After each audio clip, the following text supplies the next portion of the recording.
Good morning. This is WKRG 94.7 FM, broadcasting from downtown. It's 6:32 a.m. on what looks like a beautiful Thursday morning.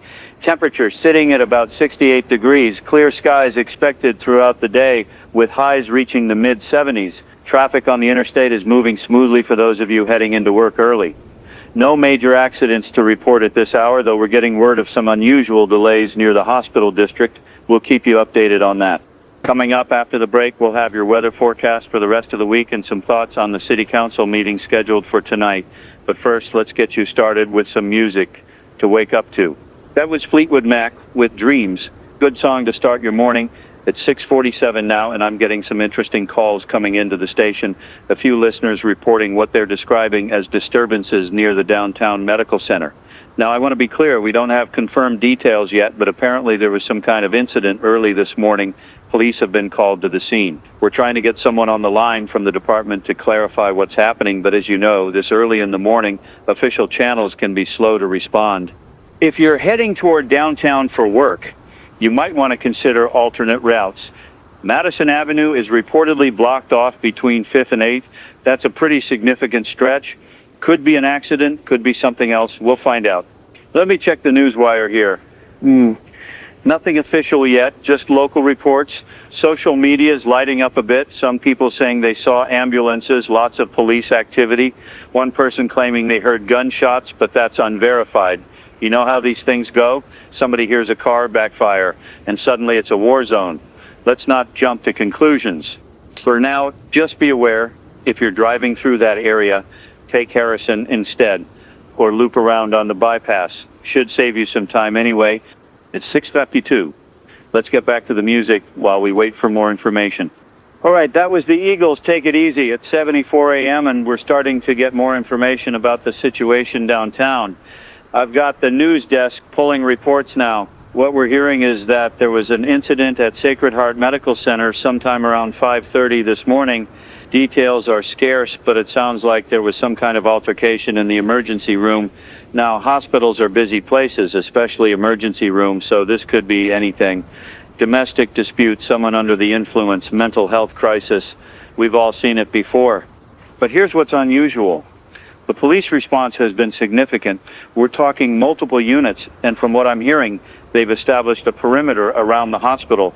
That's not standard procedure for your typical ER disturbance, so something is definitely going on. I want to be responsible here and not spread rumors, but I'm also seeing reports, unconfirmed reports, of similar incidents at two other hospitals in the metro area, St. Vincent's on the north side and Mercy General near the university. Again, this is coming from social media and scanner traffic, not official sources yet, so take it with a grain of salt. We've reached out to the police department, the mayor's office, and the hospitals themselves. So far, no callbacks, which at 7 a.m. isn't shocking, but we'll keep trying. If anyone out there has direct information, you can call us at 555-0147. We'd love to hear from you, especially if you're in the vicinity of any of these hospitals or if you work there. In the meantime, let's go to traffic. Jenny, you there? Actually, Jenny hasn't arrived yet. She usually gets in around 7:30. So I'm flying solo here for a bit, which is fine. Gives me a chance to really dig into what's happening. Looking at the traffic cameras now, downtown is definitely congested, more than usual for this hour. Looks like people are either trying to get close to see what's going on or trying to avoid it entirely. Either way, it's creating backups. The on-ramps from the south are jammed. If you're coming from that direction, expect delays. It's 7:09. Here's Tom Petty. Welcome back. 7:23 now, and things are developing faster than I expected. I've just received word that the mayor's office is planning a press conference at 9 a.m. That's significant. You don't schedule an emergency press conference for a simple disturbance. This tells me there's something bigger at play here. Also, this just came through, the CDC has been contacted. Now, before anyone panics, the CDC gets involved in a lot of situations. Could be a chemical spill, a contamination issue, infectious disease outbreak. We had that meningitis scare 3 years ago, remember? They were here within hours, turned out to be nothing widespread, so let's not assume the worst. But I'd be lying if I said this wasn't unusual. 3 hospitals, police lockdowns, CDC involvement, a mayoral press conference. These pieces don't usually come together unless something serious is unfolding. I'm also hearing that the Highway Patrol has set up checkpoints on some of the major routes out of the city. Again, no official word on why, traffic control maybe, or they're limiting access for some reason, hard to say. The phones here are starting to ring more frequently, people wanting to know what's going on, and honestly, I don't have great answers yet, but we're working on it. My producer is making calls, I'm monitoring every news source available, and we're staying on the air to keep you informed. Let me read something that just came in. This is from a listener, says she's a nurse at Sacred Heart. She's asking to remain anonymous, which I'll respect.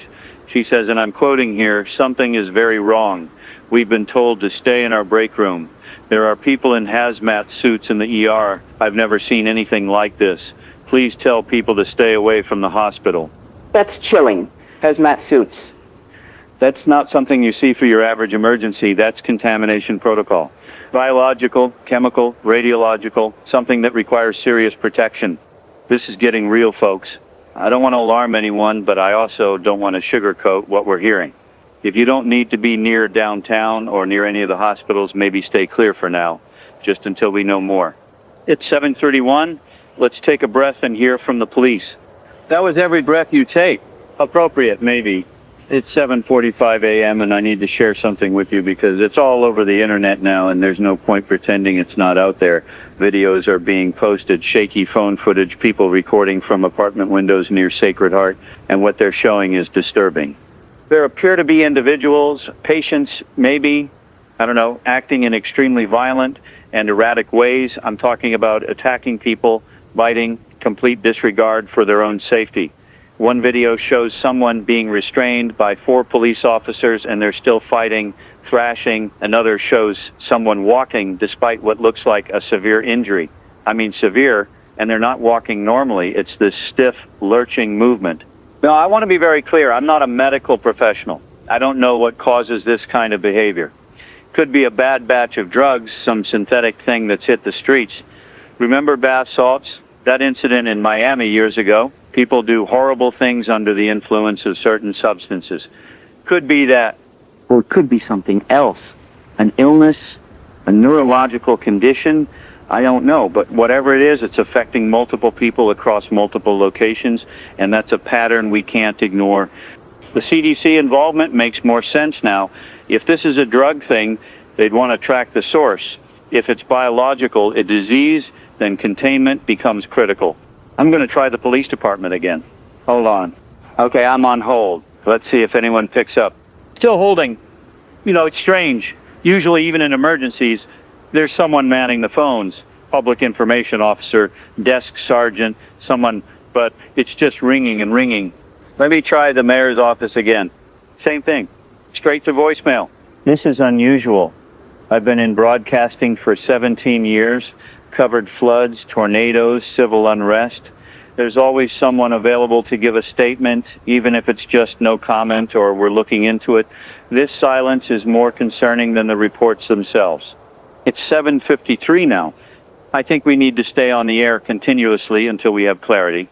I'm canceling the regular programming. No music breaks, no commercials, just information as it comes in. If management has a problem with that, they can call me. But right now, this is what the community needs. Let me see what else is coming through.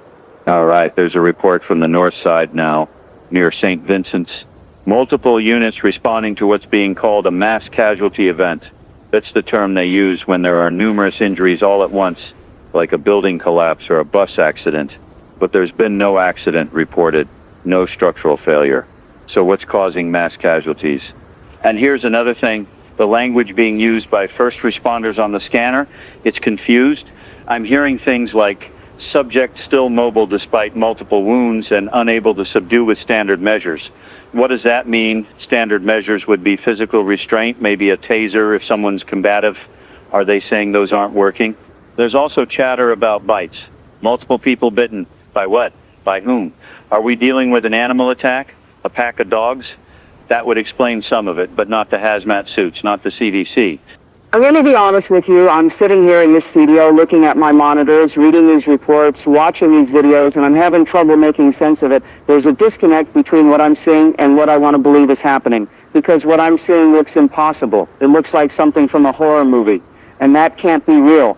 But it is real. People are getting hurt. Hospitals are on lockdown. The authorities are responding in force. So even if I don't understand it, even if it doesn't fit into my neat little categories of how the world works, I have to report it.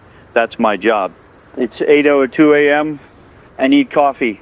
I need to think. But I can't leave this desk. Not now. More after this. Actually, no. No more breaks. We're staying live. Okay, something significant just happened. The emergency broadcast system just activated.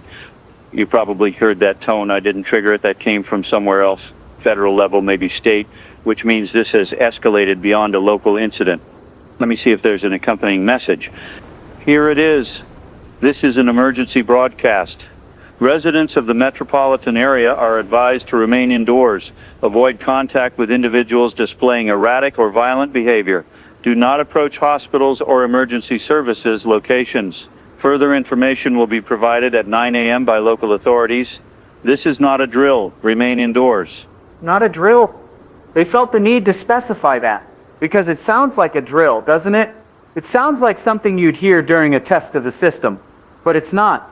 This is real. Remain indoors. Avoid erratic individuals. Don't approach hospitals. Those are your instructions from the government right now.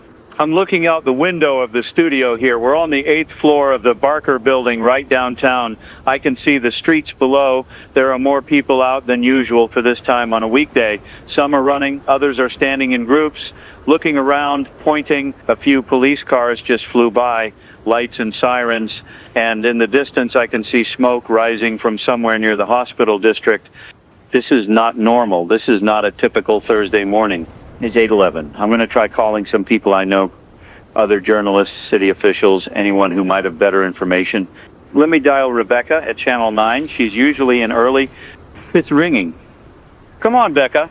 No answer. Voice? How about Tom at the newspaper? He's the city editor. If anyone knows what's going on, it's him. Tom, pick up. Pick up. Nothing. This is frustrating. It's like everyone disappeared at once, or they're too busy to answer, which, given what's happening, makes sense. But it leaves me here on the air with more questions than answers. All right, let me focus on what I can confirm. 3 hospitals in lockdown. Emergency broadcast issued. Police and federal involvement. Violent incidents involving individuals with strange behavior. Mass casualty events. CDC on site or en route. Mayoral press conference scheduled for 9 a.m. That's what we know. Everything else is speculation. But here's what I'm thinking, and you can agree or disagree. This feels coordinated in some way. Not the incidents themselves, but the response. Like there's a plan already in place for this exact scenario, which suggests that someone, somewhere, anticipated this could happen. And that's either reassuring because it means we're prepared, or terrifying because it means this isn't as unexpected as it seems. What could they have been preparing for? Bioterrorism? That's a possibility. An attack using a biological agent that causes violent behavior. We've heard about such things being developed even if they've never been deployed. Or a natural outbreak, something that jumped from animals to humans like so many diseases do. Rabies comes to mind. Rabies causes aggression, confusion, hydrophobia, but rabies takes weeks to incubate, and this seems to be spreading fast. Or maybe it's not biological at all. Maybe it's psychological. Mass hysteria. We've seen cases where entire communities exhibit the same symptoms because of collective fear or stress. It's a documented phenomenon, but mass hysteria doesn't usually involve physical violence to this degree, and it doesn't explain the hazmat suits. As I'm grasping here, trying to fit the pieces together, and they're not fitting. It's 8:24. Let me check social media again. Oh God, there are videos everywhere now. Dozens of them from all over the city, and they're all showing the same thing. People attacking other people, fighting, clawing, and the victims, once they're injured after a few minutes, they start doing the same thing. They get up and they attack. This is spreading, whatever this is, it's spreading fast. One video, and I'm not going to describe it in detail because it's graphic, shows a man being attacked in a parking lot. 3 people on him, he's screaming, trying to fight them off. Bystanders are recording but not helping, and within minutes, maybe 5 minutes, the man stops moving. Then he starts moving again. but differently. That same lurching, stiff walk, and he turns on the bystanders. I don't understand what I'm watching. It doesn't make medical sense. People don't reanimate after trauma. They don't go from victim to aggressor in minutes. That's not how the human body works. Unless it is. Unless there's something we don't know. Something that overrides normal biological processes. I feel like I'm losing my grip on reality here. This can't be happening, but it is. The evidence is overwhelming. People are calling this a zombie outbreak. That word is trending online. Zombie. It's ridiculous. Zombies are fiction. They're made-up monsters from movies and TV shows. They don't exist. But if they don't exist, then what am I looking at? It's 8:33 a.m. I need to pull myself together. You're listening because you want information, not because you want to hear me have an existential crisis. So let me focus on practical matters. If you're at home, stay there, lock your doors, don't let anyone in unless you absolutely trust them. If you're at work, assess your situation. Are you in a secure building? Do you have supplies, water, food? If not, consider whether it's safe to leave or safer to stay. If you're in your car driving somewhere, think carefully about your destination. Is it worth the risk? The roads are becoming chaotic. Accidents are being reported, abandoned vehicles, people fleeing on foot. You might get stuck. And if you encounter someone who seems injured or confused, keep your distance. I know that sounds callous. We're taught to help people in need. But right now, until we understand what's happening, helping could put you in danger. Avoid bites, avoid scratches, avoid any exchange of bodily fluids. If this is infectious, and it seems to be, that's how it spreads. Direct contact. I can't believe I'm saying this. I sound insane. But better to sound insane and keep you safe than to downplay it and have someone get hurt. It's 8:41. The press conference is in less than 20 minutes. Maybe the mayor will have real answers. Maybe there's a cure, a treatment, something that makes this manageable. Maybe I'm overreacting and this will all be resolved by lunchtime. I hope so. I really do. But I don't think so. Let me take a few calls. Lines are lit up. Caller, you're on the air. Hello? Anyone there? I can hear breathing. Hello? The line went dead. Let me try another. Caller, you're on. Nothing. Just static. One more. Yes, hello, you're on WKRG. Oh, thank God. Someone's still broadcasting. I didn't know if anyone would be. This is Sarah. I'm calling from the east side near the industrial park. Hi, Sarah. What's going on where you are? It's bad. Really bad. There are people in the streets just wandering. My neighbor tried to go to work this morning and someone attacked him. Came out of nowhere, bit him on the arm. He's bleeding and he's acting strange now. His wife is screaming. I don't know what to do. Sarah, listen to me. You need to stay inside. Lock your doors. Do not go outside to help. I know that's hard to hear, but it's not safe. But he's my neighbor. I've known him for years. His kids play with my kids. I understand, but right now you have to think about your family first. Keep them safe. Keep yourself safe. The authorities are working on this. Help is coming. Are they? Because I haven't seen any police, no ambulances, nothing. They're overwhelmed. This is happening all over the city. Yes, just stay put, okay? Okay. Okay, I'm scared. I know. Me too. But we're going to get through this. Thank you for calling, Sarah. She hung up, or the line dropped. I'm not sure. Phew, that's the reality out there. People are terrified. They're isolated. They don't know what to do. And I'm sitting here pretending I have answers when I barely understand the questions. It's 8:50. 10 minutes until the press conference. I'm going to try to stream it live if I can. We have the capability here. Let me get the tech set up. While I'm doing that, let me remind you, you're listening to WKRG 94.7 FM. We're staying on the air as long as we can. If you lose our signal, try the AM band. 1120 AM is our sister station. They should be broadcasting as well. And if all else fails, the emergency broadcast system will continue to provide updates. Keep your radios on, keep your phones charged, and stay safe. All right, the stream is ready. As soon as the mayor starts speaking, I'll patch it through. For now, we wait. It's 8:56, 4 minutes. I'm watching the local news feed on my computer. They've got a camera set up at City Hall. There's a podium with microphones, a few officials milling around. The mayor isn't there yet, neither is the police chief or anyone else who might speak. The reporter on scene looks tense. She's glancing around a lot. I can see police officers in the background, and they're not in their usual positions. They're facing outward, watching the perimeter like they're expecting trouble. 3 minutes. Come on, give us something. Give us hope. 2 minutes. The mayor just walked out. She's with the police chief, the fire chief, and someone I don't recognize. Older man in a suit. Federal, maybe. CDC or Homeland Security. 1 minute. They're stepping up to the podium. The mayor is adjusting the microphones. She looks exhausted, like she hasn't slept. Her hands are shaking a little. Here we go. The mayor is speaking. I'm patching this through now. Good morning. Thank you for being here. I'm going to keep this brief because time is critical.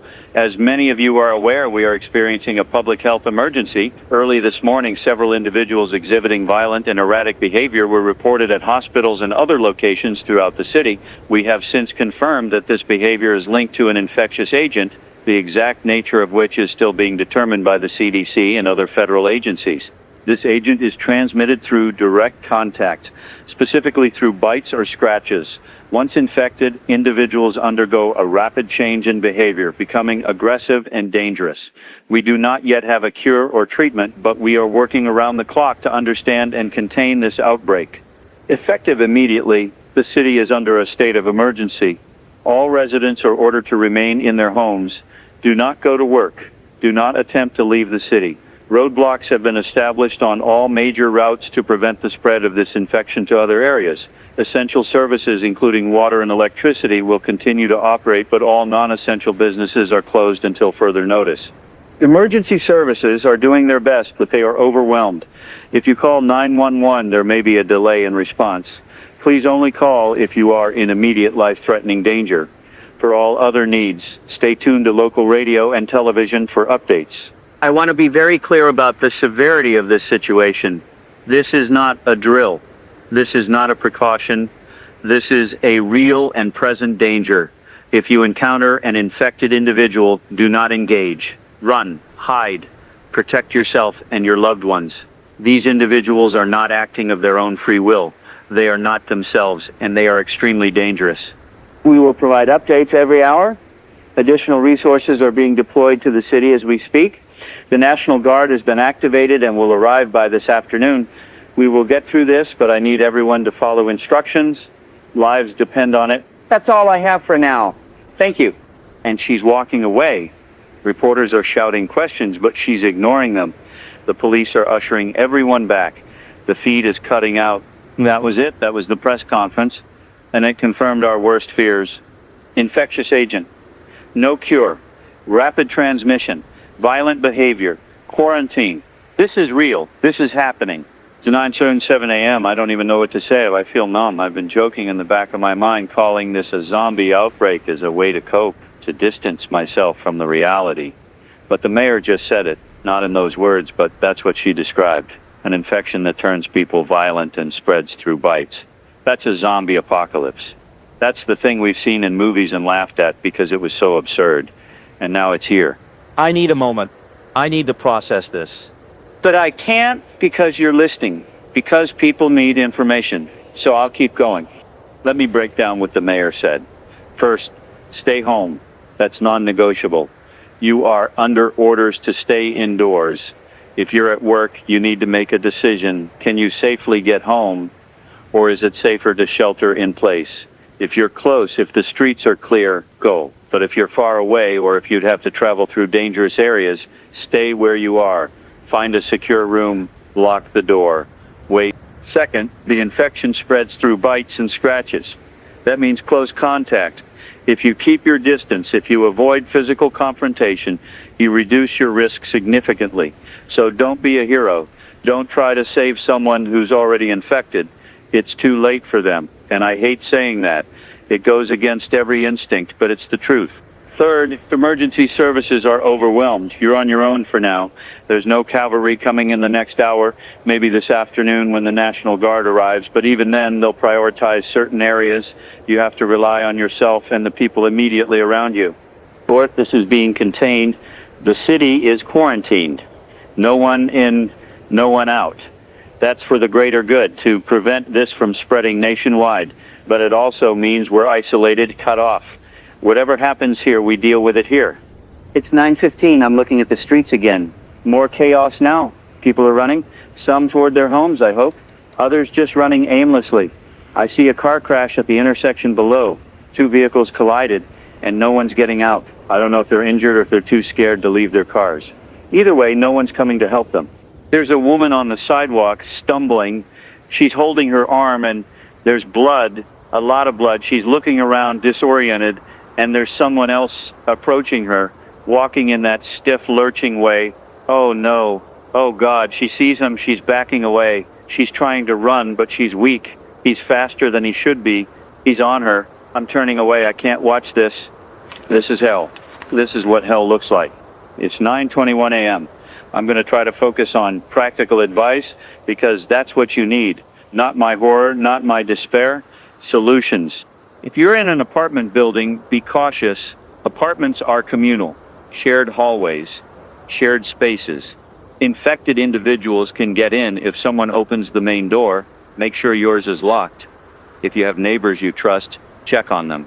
Maybe band together. There's safety in numbers, as long as everyone's healthy. You're in a house, same principles apply. Lock doors and windows, close blinds or curtains so you're not visible from outside. Infected seem to be attracted to movement and sound based on what I'm seeing. So stay quiet, stay hidden. Supplies. You need water, food, and medical supplies. If you don't have enough, and if it's safe to get to a store, go now. But be quick and be aware. Stores are going to be madhouses. People panic buying, fighting over resources. It's human nature. Avoid confrontation. Grab what you need and get out. Weapons. I'm not advocating violence, but you need to be able to defend yourself. Kitchen knives, baseball bats, anything that gives you reach. Guns, if you have them and know how to use them. But remember, noise attracts attention. A gunshot will bring more infected your way, so use firearms as a last resort. Communication. Keep your phone charged. If the cell network goes down, which it might, radios become critical. That's why I'm staying on the air. As long as we have power, as long as this transmitter works, I'll be here telling you what I know, keeping you company. It's 9:30, half an hour since the press conference. Feels like a lifetime. I'm getting texts from my producer. She's at home, safe for now. She's monitoring online chatter and sending me updates. One thing that's popping up a lot is confusion about what to call the infected. Some people are saying zombies. Others are saying sick people or victims. And that distinction matters, doesn't it? Because if they're sick, there's an implication that they can be cured, that they're still human, just ill. But if they're zombies, if we use that word, we're accepting that they're gone, that the person they were is dead, even if the body is still moving. I don't know which is right. Medically, they're alive, their hearts are beating, their lungs are breathing, but mentally, they're not there. The infection, whatever it is, has overridden their higher brain functions. They're operating on pure instinct, hunger, maybe, aggression, definitely. So what do we call them? Does it matter? Maybe not. Maybe it's just semantics. Call them what you want. The important thing is to stay away from them. It's 9:41. I'm hearing explosions in the distance. Not sure what that is. Could be gas lines rupturing. Could be the military doing controlled demolitions. Could be people trying to clear roads or barricade areas. I don't know. The smoke I saw earlier is thicker now. Multiple fires burning around the city. Fire department can't respond to all of them. Hell, I don't even know if the fire department is still functioning. They're probably holed up like everyone else. I'm also hearing gunfire. Sporadic at first. Now it's almost constant, echoing off the buildings. Sometimes single shots. Sometimes bursts, like people are fighting back. Or like the police and military are engaging the infected. Hard to tell. This is a war zone. That's what my city has become in the span of a few hours. A war zone. It's 9:48. I'm going to take another call. Caller, you're on the air. Hello, is anyone there? I'm here. This is WKRG. Who is this? My name is James. I'm at the university. In one of the dorm buildings, there are maybe 20 of us here. Students, a couple of RAs were locked in the common room on the 3rd floor. Okay, James, are you safe? Is everyone healthy? For now. But there are those things outside in the hallways. We can hear them scratching at doors, moaning. It's like something out of a nightmare. How did they get in? Someone opened the front door. They were trying to leave, I guess. Thought they could make it to their car. The infected rushed in. We managed to get to this room and barricade the door, but we're trapped. We can't get out. Do you have supplies, food, water? There's a vending machine we broke into. Some snacks, soda, maybe enough for a day or two, but then what? Then you wait. The National Guard is coming. They'll clear buildings, help people like you. But until then, you have to hold out. What if they break through the door? Then you fight, find anything you can use as a weapon, work together, defend each other. You can do this, James. I'm scared. I know. So am I. But fear keeps us sharp. It keeps us alive. Use it. Don't let it paralyze you. Okay. Thank you. I'll try. Good luck, James. Stay strong. Is gone. 20 kids trapped in a dorm room. How many situations like that are there across the city? Hundreds, thousands, people stuck in offices, stores, schools, unable to leave because it's too dangerous, waiting for help that might not come in time. It's 9:56, Almost 10 a.m. 4 hours since this started. Feels like days. I should update you on what I know about the infection itself. Based on reports and videos, the incubation period is short, minutes to an hour after a bite or scratch. Symptoms appear: fever, disorientation, aggression, then full transformation. The person becomes violent, attacking anyone nearby. Once transformed, they seem to have no memory, no recognition of loved ones. They're driven by something primal. The speed of transmission is what's so terrifying. Normal diseases take time to spread, days, weeks. This spreads in real time. One infected person can bite multiple people, and within an hour, you have multiple infected, each biting more. It's exponential growth, and in a dense urban environment like ours, that means the infection can sweep through entire neighborhoods in hours. Is there a cure? The mayor said no, but they're working on it. Maybe there's hope. Maybe someone will figure it out. But for now, assume there's no cure. Assume that once someone's infected, they're gone. Can the infected be killed? Yes. They're still biological. Trauma to the brain stops them. I've seen videos of police shooting infected in the head, and they drop. So they can be stopped, but it requires force. And most people aren't capable of that level of violence, even in self-defense. How long do the infected last? Unknown. Do they need food, water, or does the infection sustain them somehow? I don't have answers. This is too new. We're learning as we go. It's 10:03 a.m. Let me check in with my producer again. She's sending me something, a link. Let me open it. It's a live stream from someone's phone. They're in a grocery store, or what's left of one. The shelves are bare. People are fighting over the last bits of food. They're screaming. Someone just got pushed to the ground. Others are trampling over them, grabbing whatever they can. And then in the background, infected. They're coming through the front entrance. People see them and panic. Everyone's running toward the back. There's a bottleneck at the door. People are stuck, pushing, shoving. The infected are grabbing them, pulling them down, biting.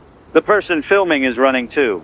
The camera is shaking. All you can see are flashes of ceiling, floor, people's faces contorted in terror, and then the feed cuts out.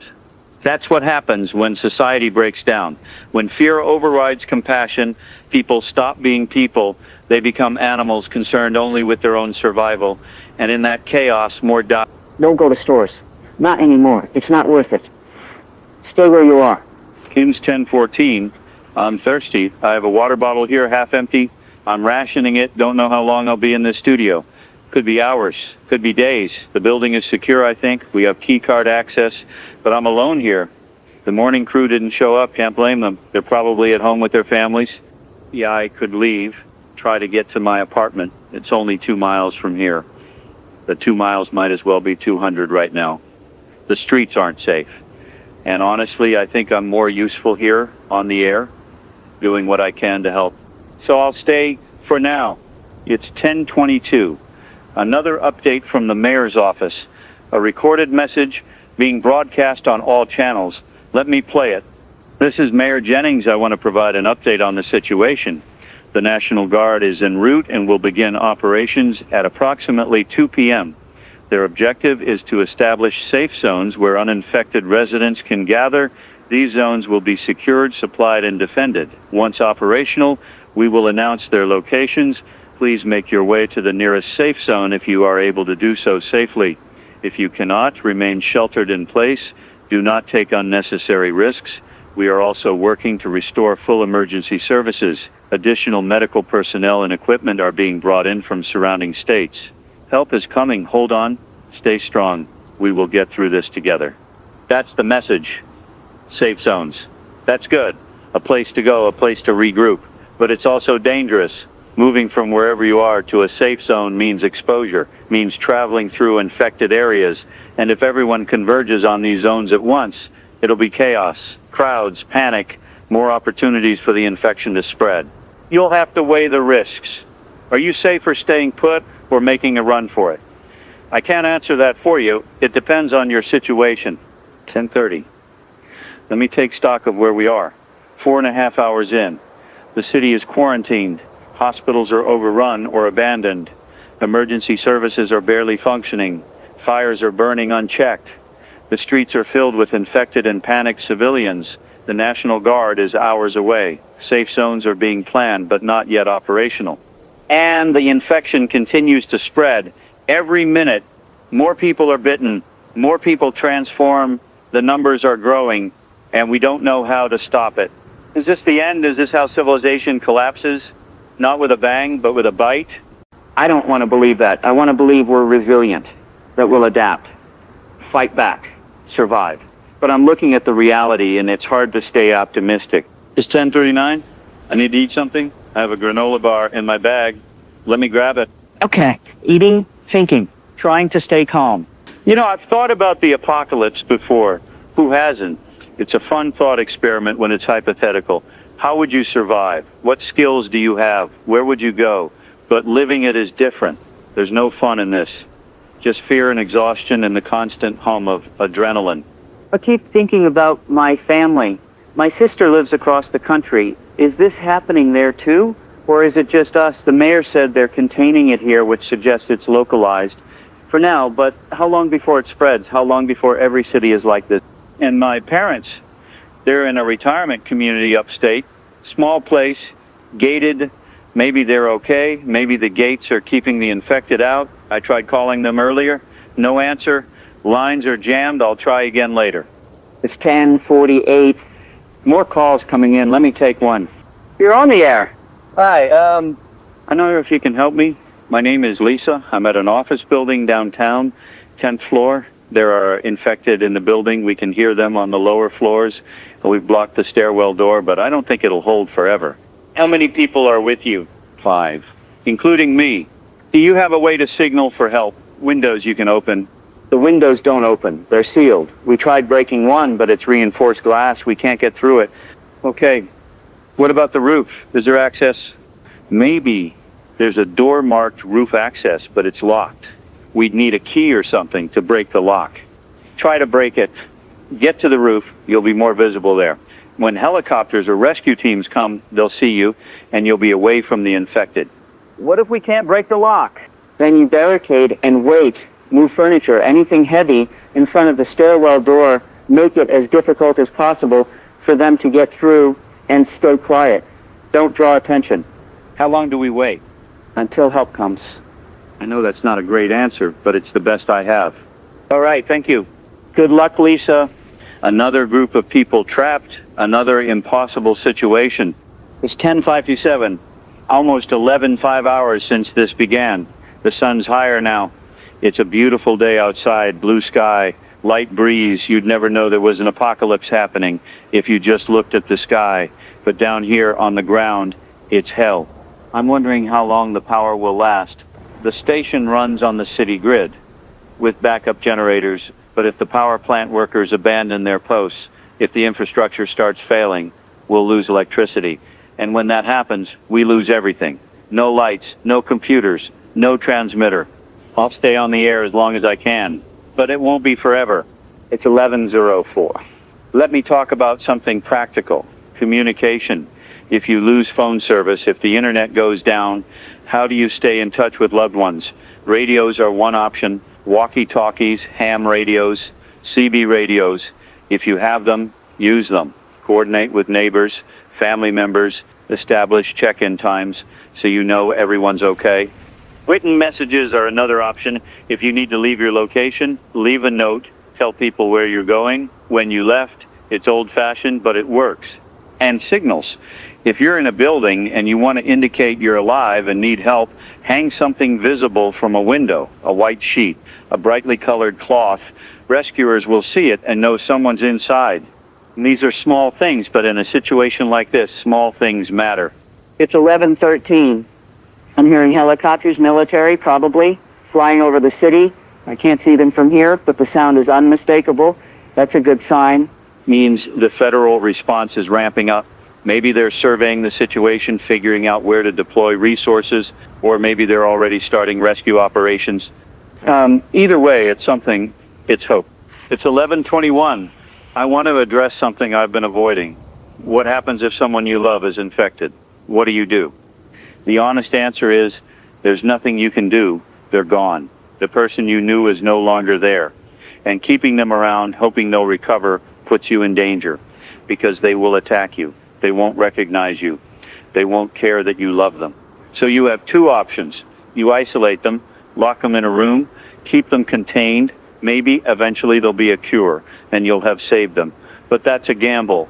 And in the meantime, you're living with a deadly threat in your home. Or you end it quickly, humanely. And I know how that sounds. I know the weight of what I'm suggesting.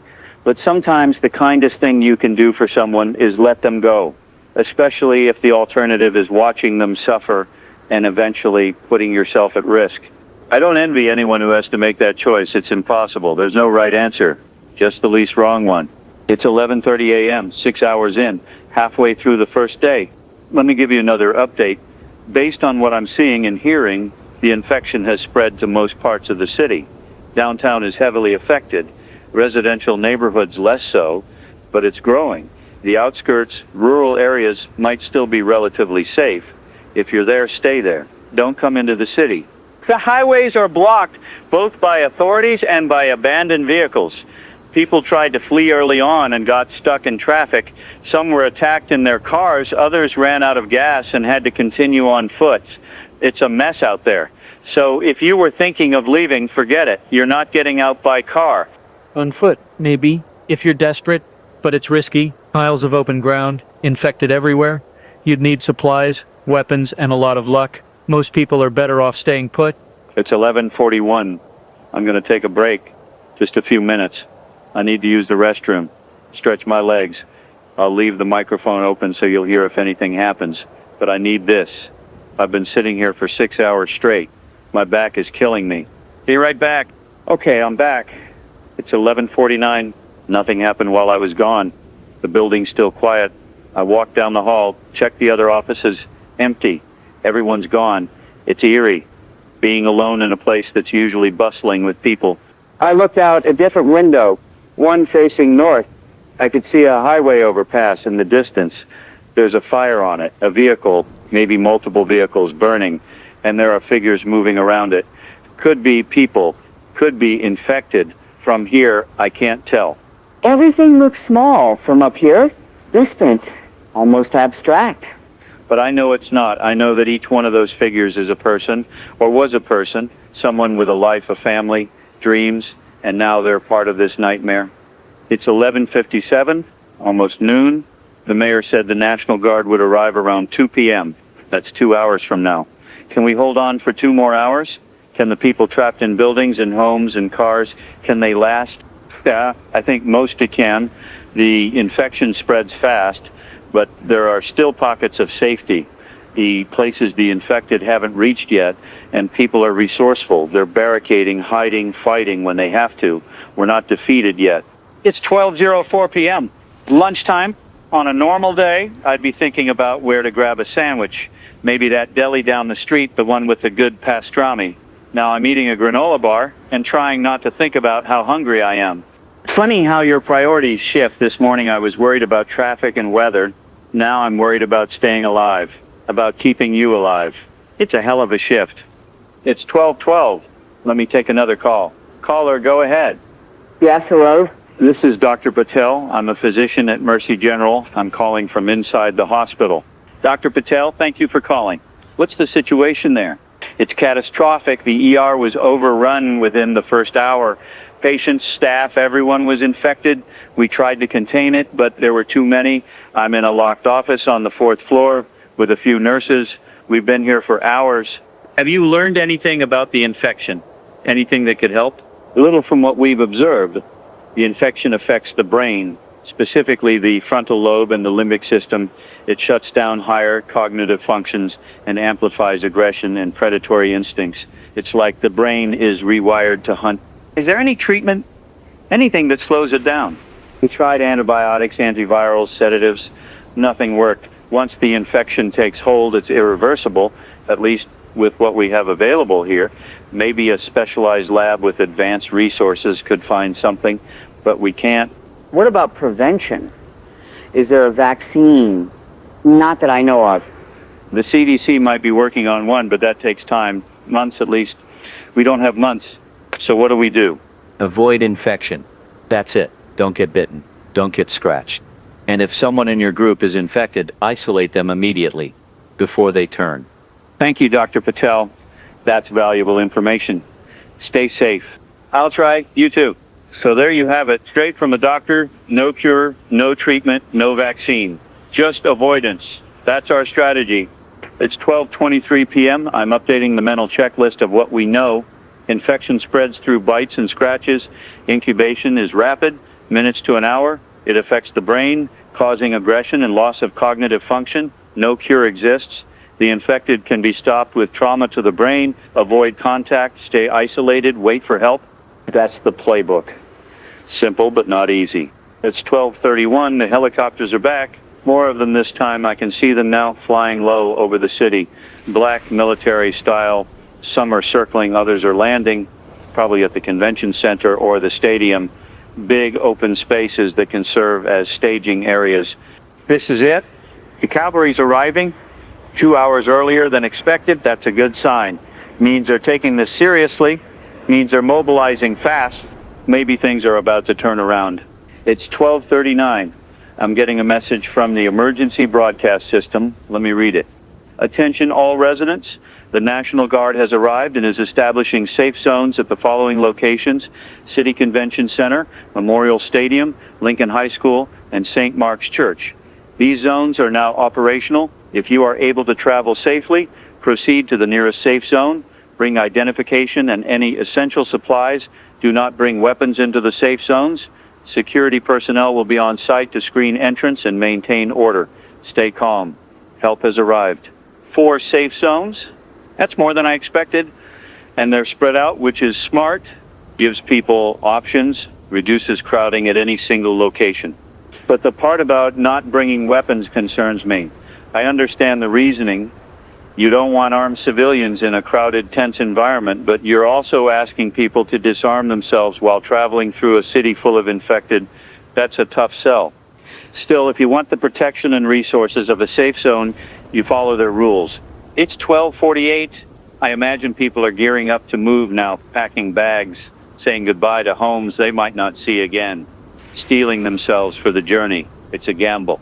But for many, it's the best option. If you're going, travel in groups, if possible. Watch each other's backs. Move quickly, but carefully.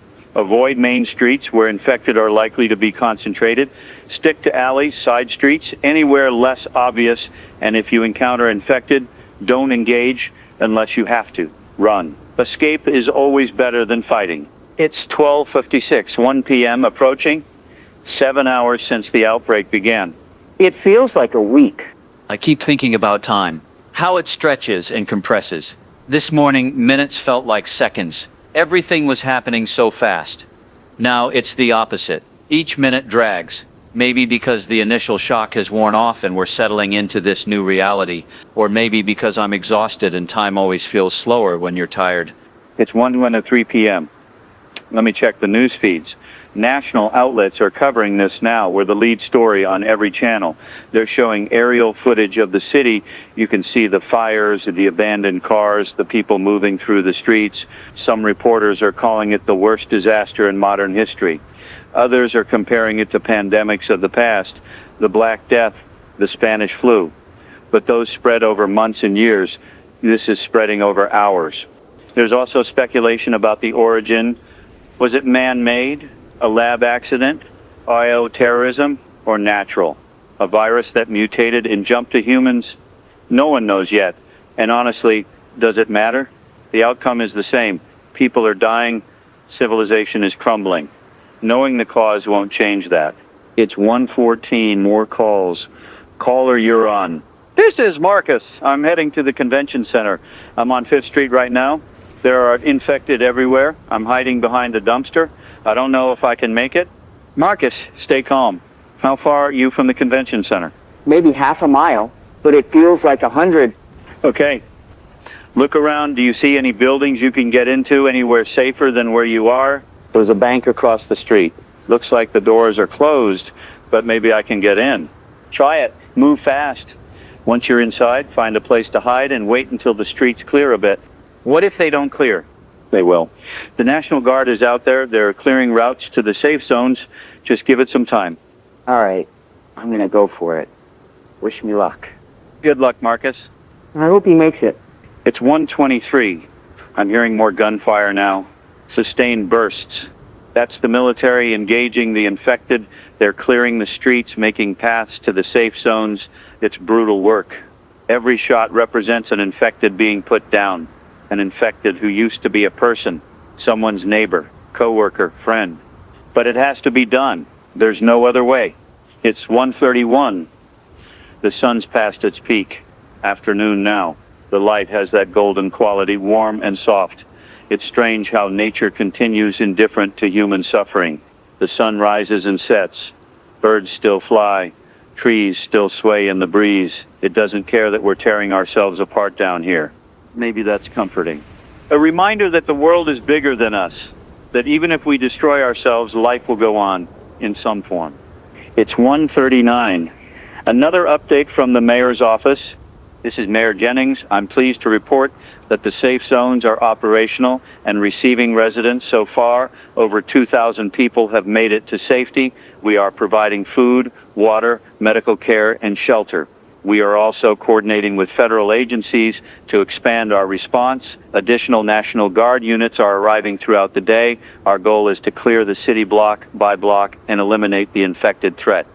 This will take time, but we are committed. For those still sheltering in place, continue to do so unless you can safely reach a safe zone.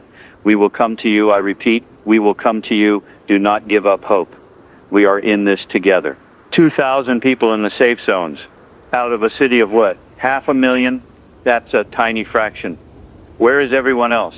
Dead? Infected? Hiding? Probably a mix of all three. But 2,000 is a start. 2,000 lives saved. That's something. It's 1:48. I'm starting to feel the weight of this. Physically, mentally, my eyes are dry from staring at screens. My throat's sore from talking. My body aches from sitting in this chair. And mentally, I'm drained. Trying to process everything, stay informed, provide useful information to you. It's taking a toll. But I can't stop. Not yet. It's 1:56, 2 p.m., approaching, 8 hours in, 2/3 of the first day. I wonder what tonight will be like. Will the infected be more active in the dark or less? Do they rely on sight or do they hunt by sound, smell? I don't know. We'll find out soon enough. If you're planning to move, do it now. While there's still daylight, don't wait until dark. You need to see where you're going.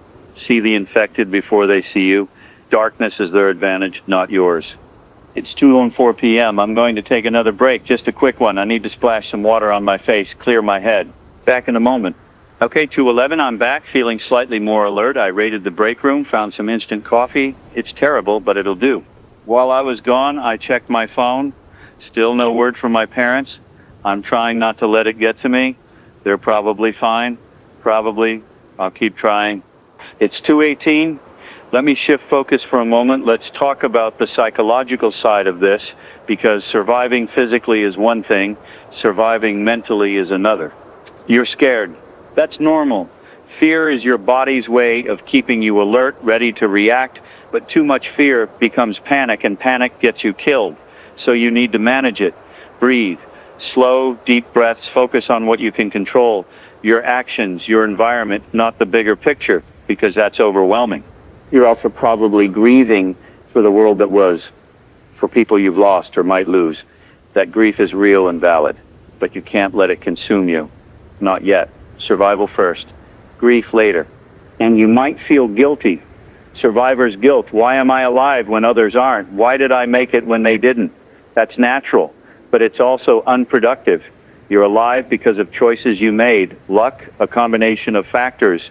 Honor those who didn't make it by continuing to live, by fighting to see another day. It's 2:29.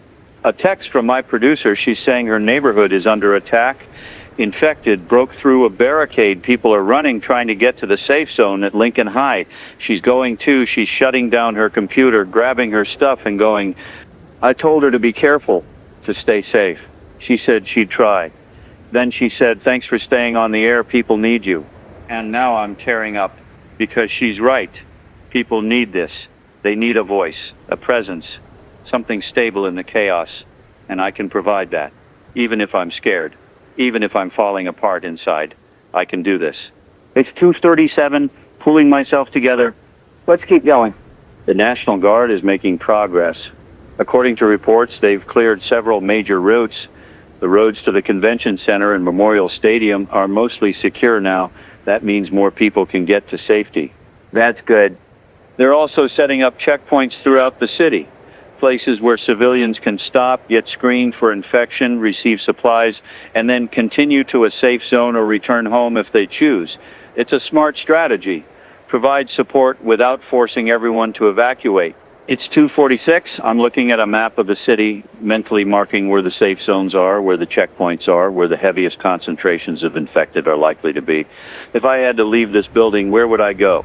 Probably the convention center. It's the closest, but it's also downtown, which means traveling through dense urban areas, high risk. Alternatively, I could try for Lincoln High. It's further, but the route is more residential, possibly safer. Not that I'm planning to leave, just thinking through options. Always good to have a plan. It's 2:44, 3 p.m. approaching. 9 hours. Let me take another call. Lines are still lit up. Caller, you're on. Hi. My name is Angela. I'm at St. Mark's Church, one of the safe zones. I just wanted to thank you for staying on the air, for keeping us informed. It helped me get here. Angela, I'm so glad you made it. How is it there? Is it secure? Yes, there are soldiers everywhere. They've set up cots, brought in food and water. There are doctors treating people who are injured. It feels safe. For the first time today, I feel like I can breathe. That's wonderful to hear. Are there a lot of people there? Maybe 300 more coming all the time. It's crowded, but organized. They're doing a good job. Good. Thank you for calling, Angela, and stay safe. I will. You too. 300 people at one safe zone. Multiply that by 4 zones. You've got over 1,000 plus the 2,000 mentioned earlier. Maybe the numbers are higher now. Maybe we're saving more than I thought. Maybe there's hope. It's 3:03 p.m. I'm feeling a renewed sense of purpose, hearing from Angela, knowing that people are reaching safety, that this broadcast is helping. It makes the exhaustion worth it. Let me give you some more practical advice.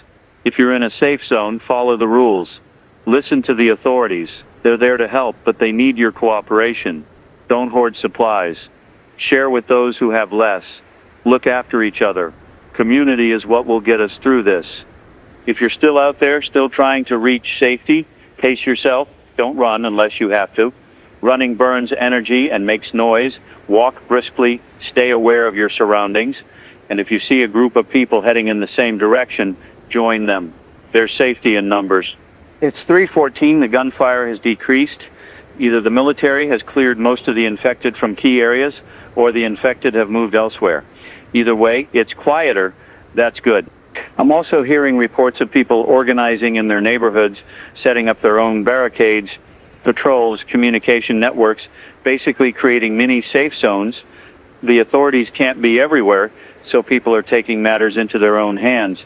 It's risky, but it's also impressive. Humans are resilient. When pushed, we adapt.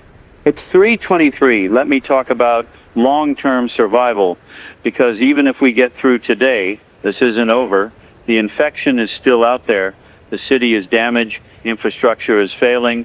We're looking at days, maybe weeks of chaos before any semblance of normalcy returns. If it ever does, so think ahead. What do you need to survive for a week? A month? Food? Water? Medicine?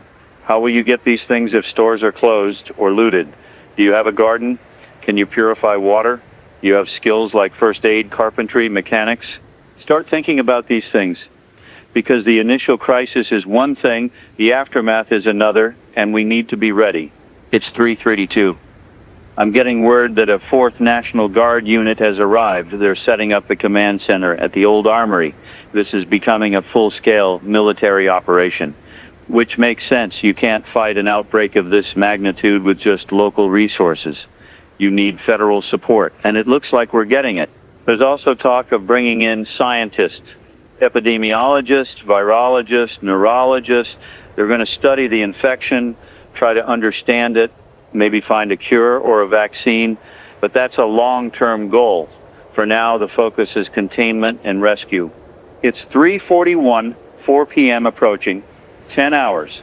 I'm starting to wonder about the rest of the world. Is this happening elsewhere? Other cities, other countries? Or is it just us? The news hasn't said. They're focused on here. But surely, if this was global, they'd mention it.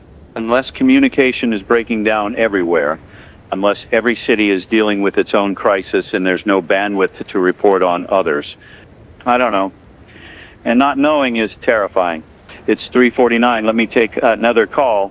Caller. Yeah, hi. This is Kevin. I'm calling from inside a warehouse on the east side. There are about 10 of us here, workers who got stuck when this started. We're running low on supplies, and we're thinking about making a run for one of the safe zones, but we don't know which one to go for. Kevin, where exactly are you? We're near the industrial park, off Route 9. Okay, the closest safe zone to you would be Lincoln High. That's probably 4 or 5 miles. It's a hike, but doable. Are the roads clear? Not entirely, but the National Guard has cleared some routes. Stick to Elm Street if you can. It's one of the main corridors they've secured. Avoid the downtown area. Too many infected. All right, we'll try that. Thanks. Be careful. And stick together. Will do.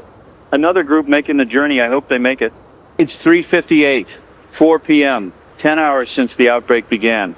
Hard to believe it's only been 10 hours. Feels like a lifetime.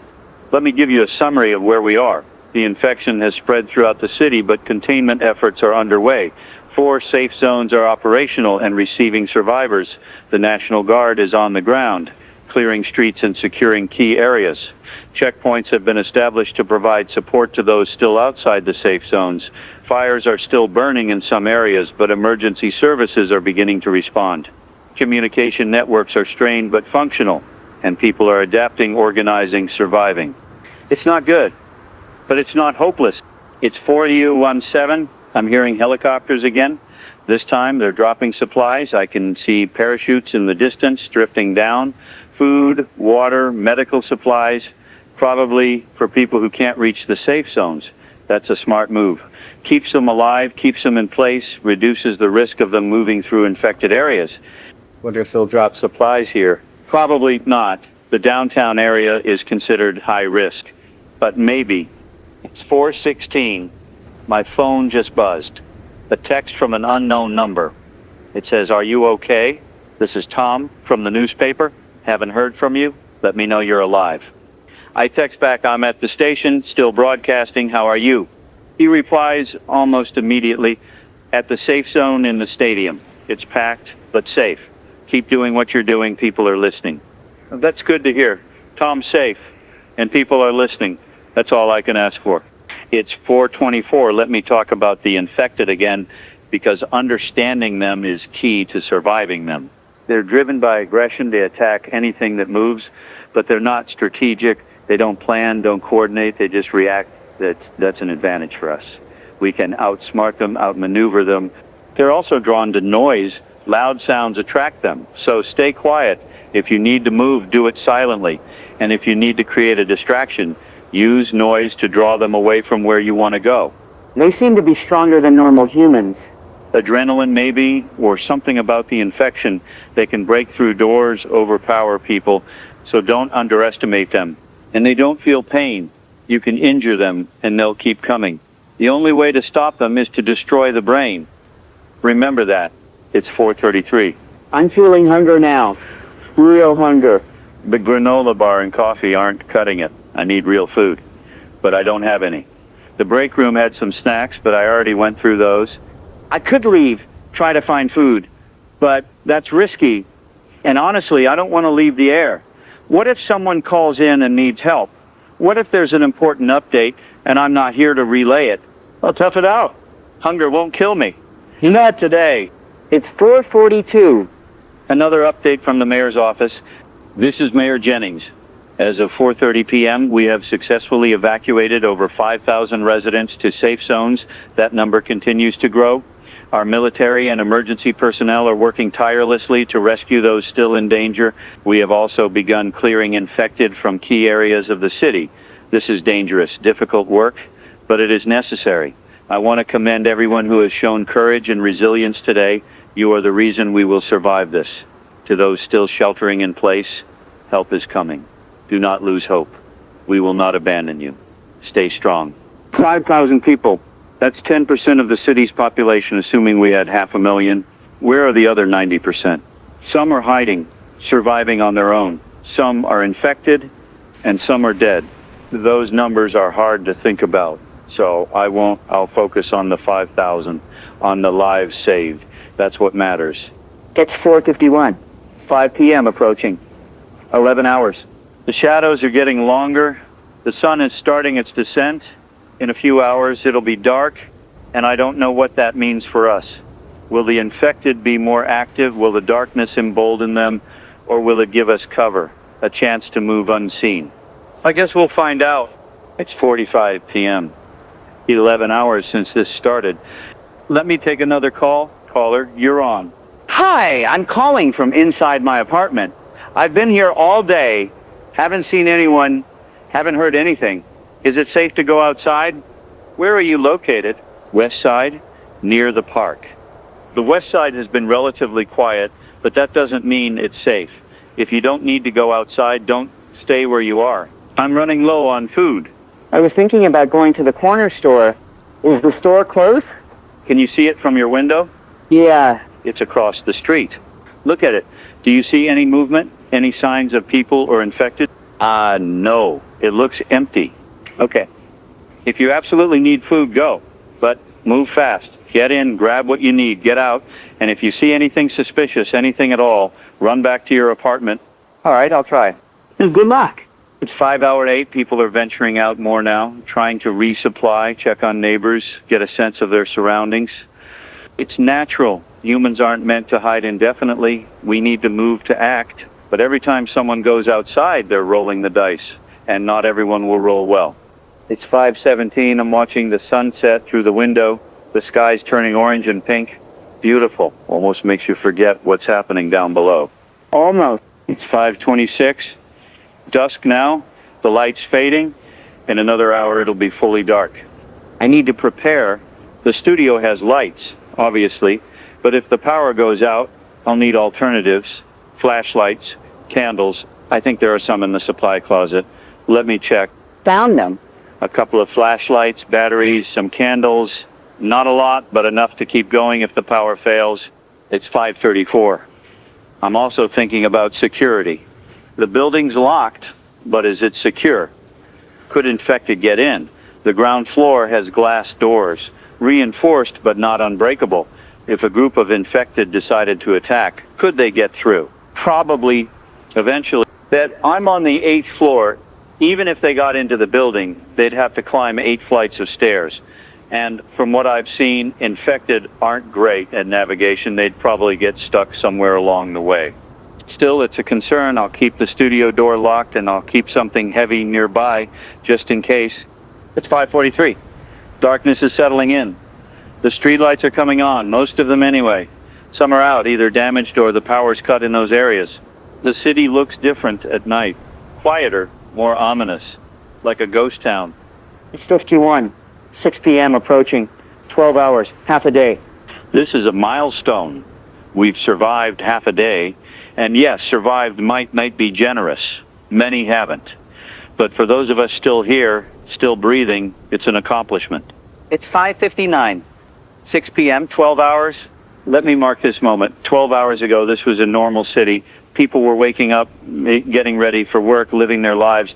Now it's a war zone, a nightmare, and we're all just trying to make it through. But we are making it, some of us, and that's something. It's 6:07. Night has fallen. The city's dark except for scattered lights. Fires still burning in some areas, headlights from military vehicles moving through the streets, and the occasional flicker of a flashlight in a window, signs of life. The infected are harder to see now. They blend into the shadows. That makes them more dangerous. You could walk right into one without realizing it. If you're out there, be extra careful. Use light sparingly, and trust your ears as much as your eyes. Listen for movement, breathing, the shuffling footsteps of the infected. I'm hearing howls, or something like howls. Not quite human, not quite animal. It's unsettling. Are the infected making those sounds, or is it something else? I don't know. Whatever it is, it's chilling. It's 6:24. Let me take another call. Caller. Hello? Please, someone help. We're trapped. There are infected outside our house. They're trying to get in. We don't know what to do. Okay? Stay calm. Where are you? I don't know the exact address. We're in a neighborhood on the south side, near the old factory. All right. How many people are with you? Just my wife and me, and our daughter. She's 7. Okay. Are the doors and windows locked? Yes, but they're pounding on the door. I don't think it'll hold much longer. Do you have a second floor? An attic? Yes, we have an attic. Go there. Now, take your family and go to the attic. Bring anything you can use as a weapon, a hammer, a bat, anything. Barricade the attic door if you can. What if they get through? Then you fight, you protect your family, but it won't come to that. The door will hold, and help is coming. The military is clearing neighborhoods. They'll get to you. When? I don't know. But they will. Just hold on. Okay, we're going to the attic. Thank you. You stay strong. You can do this. Another family in danger, another impossible situation, and all I can do is offer words. It feels inadequate. It's 6:34. The howls are getting louder, more frequent. It's like the infected are calling to each other, coordinating maybe, or just reacting to the sounds of others. Either way, it's terrifying. It's 6:42. I'm getting reports of increased infected activity at night. People are saying they're more aggressive, more active. Maybe the darkness gives them confidence, or maybe they're drawn to the lights and sounds of human activity. If that's true, then staying quiet and dark is even more important. Don't give them a reason to notice you. It's 6:51, 7 p.m. approaching, 13 hours. I'm tired, so tired. My body's screaming at me to rest, but I can't, not yet. To 60:59, 7 p.m., 13 hours. Let me give you another update. The safe zones are now housing over 7,000 people. That's good. That's progress. The military continues to clear infected from key areas, though the work is slow and dangerous. Fires are being contained, communication networks are holding, and people continue to survive. We're not out of this. Not by a long shot, but we're holding on. It's 7:08. I just realized something. I haven't heard any music since this morning. No songs, no jingles, just talk, just information. It's strange. Music is such a big part of radio, but right now it feels frivolous, out of place.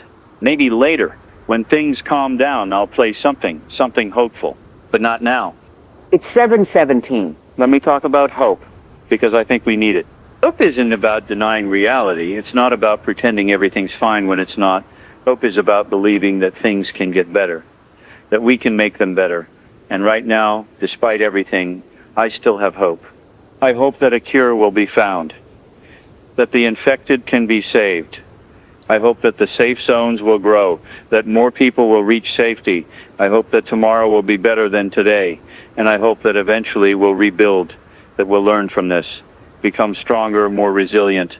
Maybe that's naive. Maybe hope is just a lie. We tell ourselves to keep going, but I don't think so. I think hope is what makes us human, and I'm going to hold on to it no matter what. It's 7:27. Another call. Caller? Yes, this is Officer Martinez with the police department. I'm calling from a patrol car. We're near the downtown area. I wanted to let your listeners know that we're still out here, still doing our jobs. We haven't given up. Officer Martinez, thank you for calling. And thank you for your service. How are things out there? Tough. We've lost a lot of officers today, but those of us who are left, we're doing everything we can. We're escorting civilians to safe zones, clearing buildings, fighting the infected. It's the hardest thing I've ever done. But we're not stopping. That's incredibly brave. Is there anything you need? Anything we can do to help? Just keep broadcasting, keep people informed. It makes a difference knowing that someone's out there keeping things together. It gives us hope too. I'll keep going. You stay safe, officer? Will do. Hearing from him, knowing that there are still police out there, still first responders risking their lives, it's humbling. These are heroes, real heroes. It's 7:37, 8 p.m., approaching, 14 hours. The night's deepening. The city's settling into an uneasy quiet. The gunfire's sporadic now. The howls are distant. It's like everything's holding its breath, waiting for the next wave. I don't know if there will be a next wave, but I'm ready if there is. It's 7:46. I'm gonna give you some advice for the night. If you're in a safe place, try to rest. I know it's hard. I know your mind's racing, but your body needs sleep. Take shifts if you're with others. One person stays awake, keeps watch, the others rest. That way you're always alert. If you can't sleep, at least lie down. Close your eyes, let your body relax. Even a little rest is better than none. And if you're alone, trust your instincts. If something feels wrong, it probably is. Don't second guess yourself. It's 7:55, 8 p.m., 14 hours. Halfway through the first night, we're making progress. Let me check the feeds. National news is still covering us. They're calling it the biggest disaster in U.S. history, bigger than hurricanes, earthquakes, terror attacks. And they're right. This is unprecedented. There's also speculation about the government's response. Some people are saying they're not doing enough, that they should have acted faster, brought in more resources. Others are defending them, saying no one could have predicted this, that they're doing the best they can. I'm not going to weigh in. I'm not a politician or a pundit. I'm just a guy on a radio trying to help. And from where I'm sitting, the response has been substantial. Could it be better? Sure. But it could also be a lot worse. It's 8:05. I'm going to take yet another break. Need to stretch, use the restroom, check on the building. I won't be long. Back at 8:13, everything's quiet. The building's dark except for the studio. I walked down the hall again, looked out different windows. The city's like a maze of shadows. Occasionally I'll see movement, a figure running, a car driving slowly with its lights off. But mostly it's still, it's eerie, like the calm before a storm. But the storm already happened, so what's this? The eye or the aftermath? I don't know. It's 8:21. Let me talk about the infected again, specifically their behavior. During the day, they seem to wander aimlessly, reacting to stimuli, but not actively seeking it. At night, they seem more aggressive, more purposeful, like they're hunting. Is it the darkness or something else? Maybe the infection affects their circadian rhythms. Maybe they're naturally nocturnal now. Or maybe I'm overthinking it. Maybe they're just doing what they do, and I'm trying to find patterns where there are none. It's 8:30. Another call. Caller? Hi, I'm at the convention center in the safe zone. I just wanted to say thank you. Your broadcast helped me get here. I don't think I would have made it otherwise. I'm so glad you're safe. How is it there? It's good. There are a lot of people, but everyone's cooperating. The soldiers are keeping order. We have food, water, medical care. It's not home, but it's safe. And that's all that matters right now. That's wonderful to hear. Thank you for calling. Of course, keep doing what you're doing. People need you. I will. That's the second person today who said that people need you. It's a lot of pressure, but it's also motivating, knowing that this matters, that I'm making a difference. It keeps me going. It's 8:39, 9 p.m. approaching, 15 hours. The night's deepening. My body's aching. My mind's foggy, but I'm still here, still broadcasting, still fighting. It's 8:48. Let me give you a thought, something to hold on to. Right now, the world feels broken. Like everything we built, everything we believed in is crumbling. And maybe it is. But even in the rubble, there are people. People helping each other, saving each other, fighting for each other. And that's beautiful. That's humanity at its best. So yes, this is a nightmare, but it's also a reminder of what we're capable of, the good and the bad, the cruelty and the compassion. And if we can hold on to the compassion, if we can remember that we're stronger together than apart, then we'll make it through, not unscathed, but alive. It's 8:57, 9 p.m., 15 hours, 3/4 of the way through the first day, almost there. Let me check the wires again. More updates. The National Guard has established a 6th safe zone at the community college. That's good. More options for people. They're also planning nighttime patrols to clear infected from residential areas. Risky, but necessary. There's also word that scientists have arrived. They're setting up a lab at the stadium, studying samples from the infected, trying to understand the infection at a molecular level. It's a long shot, but it's something. It's 9:06. I'm hearing explosions again. Controlled demolitions, probably the military clearing obstacles, collapsing buildings that are too dangerous to enter. It's brutal, but pragmatic. Every explosion makes me flinch, not because I'm scared, but because each one represents a loss, a building destroyed, a piece of the city gone. It's sad, but survival takes priority over sentiment. It's 9:15. Let me take another call. Caller? Hi, I'm Sarah. I called earlier from the east side near the industrial park. Sarah, yes. I remember. How are you? How's your neighbor? He didn't make it. He turned. We had to lock him in his house. His wife is devastated, and now there are more infected in the neighborhood. We're all barricaded in our homes. I don't know how long we can last. I'm so sorry, Sarah. That's incredibly hard. But you're doing the right thing. Stay inside. Stay safe. Help is coming. Is it? Because it doesn't feel like it? It feels like we're forgotten. You're not forgotten. The military is working their way through the city. They'll get to you. It might take time, but they will. I hope so. I really do. Hang in there, Sarah. You've made it this far. Don't give up now. Okay, thank you. Shara's situation is dire, and she's not alone. There are neighborhoods like hers all over the city. People trapped, scared, running out of time. And all I can do is tell them to hold on. It's not enough, but it's all I have. It's 9:25, 10 p.m. approaching, 16 hours. The night's more than half over. A few more hours and the sun will start to rise. A new day, day 2 of this nightmare. Will it be better than day 1 or worse? I don't know, but we'll face it together. It's 9:34. Let me give you some perspective, because it's easy to lose sight of the bigger picture. Yes, today was horrific. Thousands dead. A city in chaos, an infection spreading unchecked.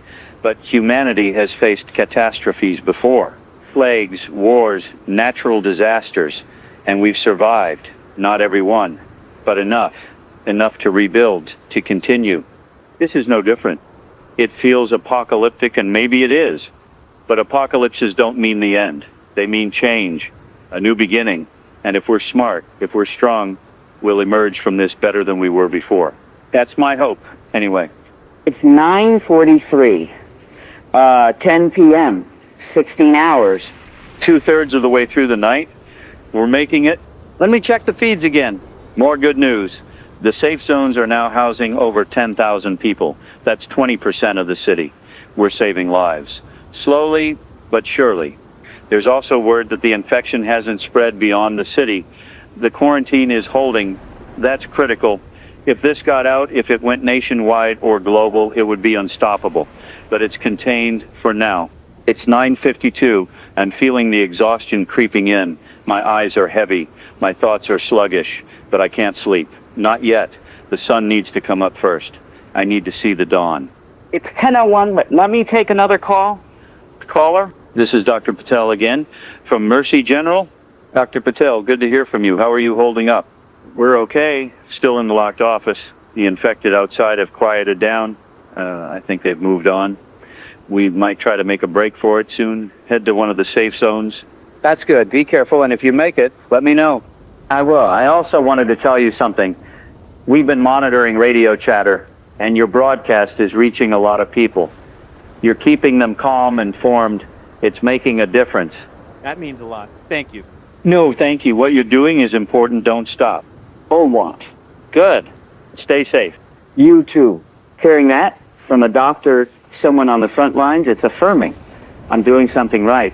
It's 10:11, 11 p.m. approaching, 17 hours, just one more hour until midnight, and then a few more until dawn. I can make it. I will make it. It's 10:20. Let me talk about tomorrow. Day 2. What can we expect? More of the same, probably. The infection will continue to spread, though, hopefully at a slower rate as people are evacuated and infected are eliminated. The military will continue clearing operations, the safe zones will continue to grow, and life in some form will continue. But there will also be new challenges. Supplies will become scarcer, infrastructure will continue to fail, and people will start to grapple with the long-term reality of what's happened, the grief, the trauma, the loss. We'll need to support each other. Check on neighbors, share resources, offer comfort, because this isn't just about physical survival, it's about emotional survival too. It's 10:30. Let me give you another piece of advice, something I've been thinking about. In a crisis, it's easy to become selfish, to focus solely on your own survival. And that's understandable. But if everyone does that, we all lose, because we're social creatures. We need each other. So, yes, take care of yourself, but also look out for others. Help where you can. Be kind, be compassionate, because that's what separates us from the infected. They're driven by base instincts. We're driven by something more, something better. Don't lose that. It's 10:40, midnight approaching, 18 hours, the longest day of my life, and it's almost over. It's 10:49. Let me take one more call before midnight. Caller? This is Marcus. I called earlier. I made it to the convention center. I'm safe. Marcus, that's fantastic. I'm so glad to hear it. I couldn't have done it without you. You talked me through it. Gave me hope. Thank you. You did the hard part. You made it. I just provided words. Words matter, especially right now. Don't underestimate what you're doing. I won't. Thank you, Marcus, and take care. You too. 3 people today have told me I've made a difference. 3 lives I've touched, maybe saved. That's something. That's enough. It's 10:58, midnight, 2 minutes away. 18 hours. The end of day 1, the beginning of night 1. Let me mark this moment. Midnight, the witching hour, the darkest part of the night, but also the turning point, because after midnight we move toward dawn, toward light, toward a new day. We survived the first day, and we'll survive the night, and we'll survive tomorrow, because that's what we do. We survive. It's 11:59, 1 minute to midnight. Here we go. Midnight, day 1 is over. Day 2 begins. We made it. Against all odds, we made it. And we'll keep making it 1 hour at a time, 1 day at a time, until this is over, until we're safe, until we can rebuild. I'm staying on the air as long as I can, as long as you need me, because this is what I do. This is my purpose, to keep you informed, to keep you company, to keep you sane. So let's keep going, together.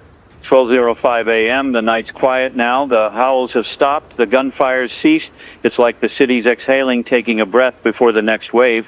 Or maybe there won't be a next wave. Maybe the worst is over. Maybe tomorrow will be calmer, more manageable. I don't know, but I'll be here, waiting, watching, broadcasting. You're listening to WKRG 94.7 FM, and I'm not going anywhere.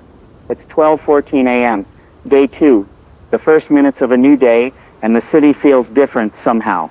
Not safer, exactly, but settled, like the chaos has reached a kind of equilibrium.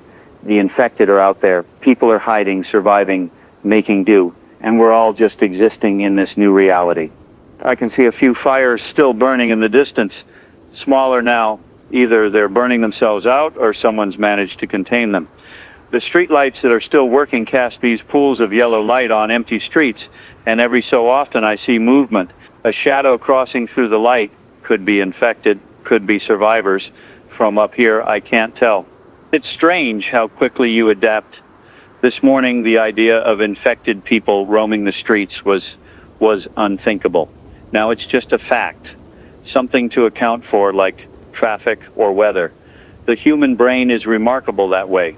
We normalize the abnormal because we have to, because the alternative is madness. It's 12:23 a.m. I need to talk about something practical. Order. If you're still in your home, your apartment, wherever you are, you need to think about water. The city's water system is still functioning for now, But that could change. If power fails at the pumping stations, if the treatment plants shut down, the water stops. So fill everything you can, bathtubs, sinks, pots, bottles, any container that holds water. Do it now while the taps are still running. You can survive weeks without food, but only days without water. 3 days, maybe 4. After that, you're in serious trouble. And if you have any way to purify water, hold on to it. Filters, purification tablets, even just the ability to boil water. That'll keep you alive if the municipal system goes down. It's 12:32 a.m. I'm getting a text from my producer. She made it to Lincoln High. Says it's crowded but organized. She's safe. She's with a group of people from her neighborhood. They all made it together. I feel relief wash over me. She's okay. One less person to worry about. One more small victory in a day of defeats. It's 12:41 a.m. Let me take a call. Caller, you're on. Hello? Can you hear me? I can hear you. Go ahead. My name is Robert. I'm a truck driver. I was on the highway when everything started. Been stuck here ever since. My rig's out of gas. There are abandoned cars everywhere, and I've seen those things. The infected, they're wandering between the vehicles. Robert, where on the highway are you? Near exit 17 northbound lanes. Okay. That's outside the main quarantine zone. Have you seen any military police? Not yet. It's just me and a few other drivers. We've been staying in our cabs, but we're running out of supplies. The authorities have set up checkpoints on the highways. They should reach you eventually, but it might take time. Is your cab secure? Can you lock it? Yeah, it's locked, but I'm worried. What if they try to get in? They probably won't. Infected seem to go after easier targets. People out in the open, as long as you stay inside and stay quiet, you should be okay. All right, I'll stay put. Thank you. Stay safe, Robert. Highway drivers. I hadn't even thought about them. People caught on the roads when this started, stranded between here and wherever they were going. Another group of victims in this mess. It's 12:51 a.m., 1 a.m. approaching, 19 hours since the outbreak began. I'm trying to imagine what tomorrow morning will look like. Will the sun rise on a city that's more under control? Or will it reveal new horrors? Will the infection have spread further? Or will containment efforts have made a dent? I suppose we'll see. That's all we can do. Wait and see. It's 12:59 a.m., 1 a.m., 19 hours. The night's more than halfway over. In a few hours, we'll start to see the first hints of dawn. The sky will lighten from black to gray to blue. The stars will fade, and a new day will begin. I'm looking forward to that. To the light, even if it reveals terrible things, at least I'll be able to see them. There's something about darkness that amplifies fear, makes everything seem worse than it is. Or maybe it makes you aware of how bad things really are. Either way, I'll take daylight. It's 1:08 a.m. Let me check the news feeds again. National coverage is ongoing. They're bringing in experts now, infectious disease specialists, military analysts, disaster response coordinators. Everyone's trying to understand what happened and how to fix it. There's a lot of speculation about the origin. Some are saying it's a weaponized pathogen leaked from a research facility. Others think it's natural, a virus that jumped from animals to humans. A few conspiracy theorists are claiming it's aliens or government experimentation. The usual nonsense. The truth is nobody knows yet. And until the scientists studying it come back with answers, it's all just guessing.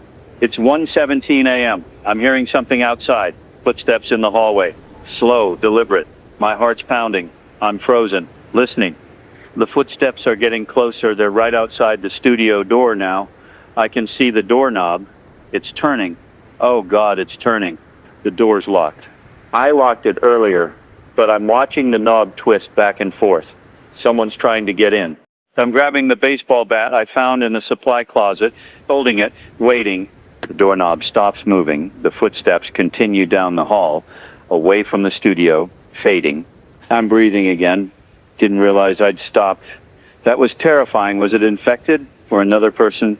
Someone looking for safety, maybe? I don't know, but they're gone now. And I'm still here. Still alive. It's 1:26 a.m. My hands are shaking. Adrenaline. I need a minute to calm down. Okay. I'm okay. That was too close. I can't let my guard down. Not for a second. This building isn't as secure as I thought. If someone or something can get to this floor, then I'm vulnerable. I need to barricade the door. Push something heavy against it. The desk, maybe. Let me try it. It's 1:34 a.m. Desk is moved. It's not perfect, but it's something. If anyone tries to get in, they'll have to push through the desk first. That'll give me time to react. I feel a little safer now. Not much, but a little. It's 1:42 a.m. Let me refocus. Back to broadcasting. Back to helping. If you're listening and you're in a building, make sure you've secured your space. Lock doors. Barricade them if you can. Don't assume you're safe just because you're inside. Infected can get into buildings. Other survivors, desperate or dangerous, can too. Take precautions. Hitting and stay alert. Even when you're tired, even when you want to let your guard down, you can't. Not yet. It's 1:51 a.m. 2 a.m. approaching. 20 hours. I'm thinking about sleep again. My body's screaming for it. But I can't. Not after what just happened. What if those footsteps come back? What if someone tries the door again and I'm asleep? No, I'll stay awake. It's 1:59 a.m. 2 a.m., 20 hours since the outbreak began. The deepest part of the night, the hours when humans are at their weakest, when our bodies want rest more than anything. But I'm pushing through for you, for me, for everyone who's listening and needs to hear a voice, needs to know they're not alone. It's 2:08 a.m. I'm going to take another call. Keep myself engaged. Caller? Hi, this is Jennifer. I'm at home with my 2 kids. We've been hiding in the basement all day. I just need to hear a human voice to know that someone else is out there. Jennifer, I'm here. You're not alone. How are you and your kids doing? We're scared. My son keeps asking when Daddy's coming home. My husband went to work this morning before everything started. I haven't heard from him. I don't know if he's okay. I'm sorry. That must be incredibly hard. Have you tried calling him? His phone goes straight to voicemail. The cell networks are overloaded. I don't know if he's alive or... Don't think like that. He could be anywhere. Could be in a safe zone. Could be sheltering at his workplace. There are lots of possibilities. I want to believe it. Then believe it. Until you know otherwise, hold on to hope for your kids, for yourself. Okay, thank you. It helps to talk to someone. Anytime, you stay strong, Jennifer. I will. Thank you. A mother alone with her kids, waiting for a husband who might never come home. How many families are torn apart tonight? How many people are sitting in the dark wondering if their loved ones are alive? It's unbearable to think about, so I'll focus on what I can do, which is this: broadcasting, talking, being here. It's 2:18 a.m. Let me give you something to think about. Something that isn't about survival or fear. Think about what you're grateful for. I know that sounds absurd given the circumstances, but bear with me. You're alive. That's something. You have shelter. That's something. You have access to information through this broadcast. That's something. Gratitude doesn't erase the bad, but it gives you a foothold, a way to stay sane when everything's falling apart. So find something, anything, to be grateful for and hold on to it. It's 2:27 a.m. The city's so quiet right now, almost peaceful. If you didn't know what was happening, you might think it was just a normal night. A little quieter than usual, maybe, but normal. But it's not normal. It's the furthest thing from normal. And that dissonance between how things look and how things are, it's disorienting. I wonder if we'll ever have normal again. Or if this is the new normal. A world where infected roam the streets. Where survival is a daily struggle. Where fear is constant. I hope not. I have to hope not. It's 2:36 a.m., 3 a.m. approaching. 21 hours. Just a few more hours until dawn. I can make it. I will make it. It's 2:45 a.m. Let me talk about the morning. What you should do when the sun comes up. First, assess your situation. Take stock of your supplies, food, water, medicine. Figure out what you have and how long it'll last. If you're running low, you'll need to make a plan. Either resupply or relocate. Second, check your surroundings. Look out the windows.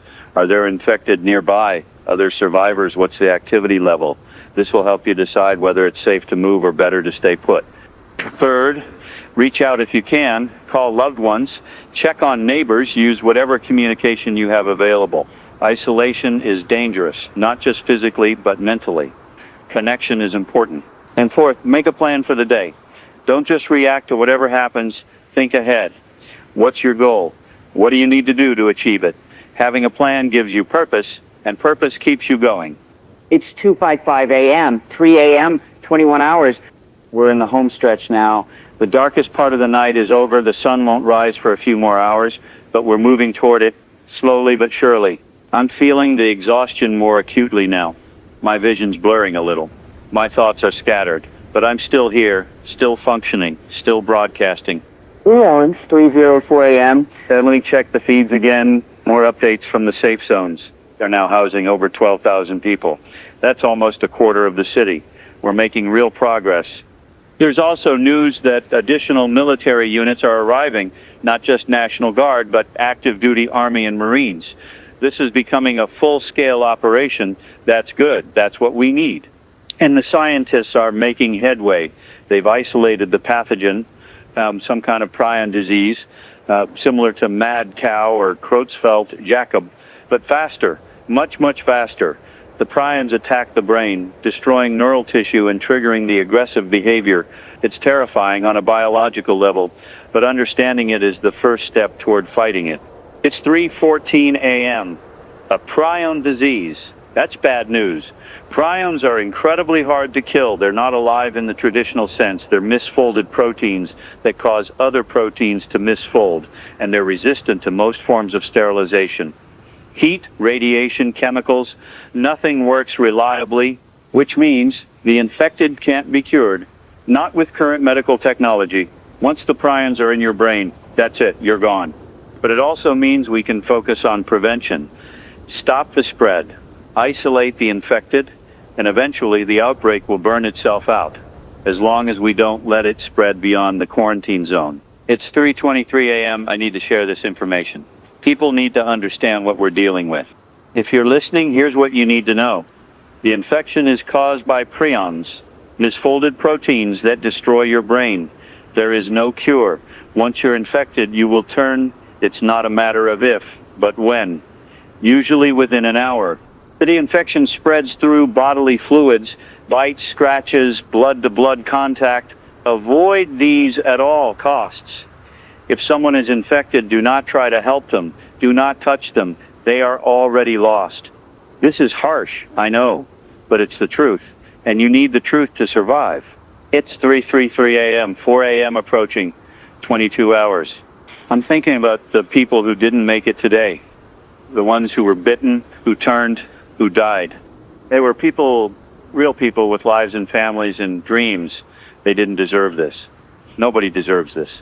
But that's the thing about disasters. They're indiscriminate. They don't care about who you are, what you deserve. They just happen.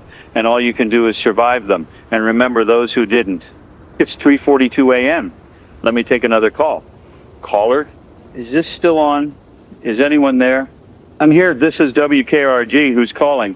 My name is David. I'm at the university, same dorm building that James called from earlier. I'm one of the students trapped here. David, yes. How are things there? Is everyone okay? No. The infected broke through the door about an hour ago. We fought them off, but 2 of our group were bitten. They turned. We had to kill them. It was horrible. I'm so sorry. That's unimaginably hard. There are only 10 of us left now, and we don't know how much longer we can hold out. We're running out of food. We're exhausted. And those things are still out there. Help is coming. The military is clearing buildings. They'll get to you. We need help now, not later. Now. I don't know when. I wish I could tell you, but I can't. All I can say is that you've made it this far. Don't give up. Hold on a little longer. We're trying. We're really trying. I know, and that's all anyone can ask. Stay strong, David. Okay. He sounded so defeated, so tired, and I couldn't give him the answer he needed. Couldn't tell him when help would arrive because I don't know. All I can do is encourage him to keep fighting and hope that it's enough. That's 3:52 a.m., 4 a.m., 22 hours. 3 hours until dawn. That's all. 3 more hours of darkness. Then the sun will rise and we'll see what day 2 looks like. I'm hoping it's better. Hoping that the military's efforts overnight have made a difference, that more people are safe, that the infection is contained, but I'm also preparing for the worst, because hope and preparation aren't mutually exclusive. You can hope for the best while preparing for the worst. That's just smart. It's 4:01 a.m. Let me talk about what happens next, after today, after the initial crisis. Assuming we get through this, assuming the infection is contained and the city stabilizes, we'll face a new set of challenges: rebuilding infrastructure, dealing with the psychological trauma, figuring out how to move forward. There will be grief counseling, support groups, mental health services, because everyone who lived through this will be changed. You don't experience something like this and come out the same person. There will also be questions, investigations into how this happened, how it could have been prevented, who's to blame, and those questions will be contentious, painful, but necessary. And there will be memorials for the dead, for the lost, places where we can go to remember, to mourn, to honor those who didn't survive.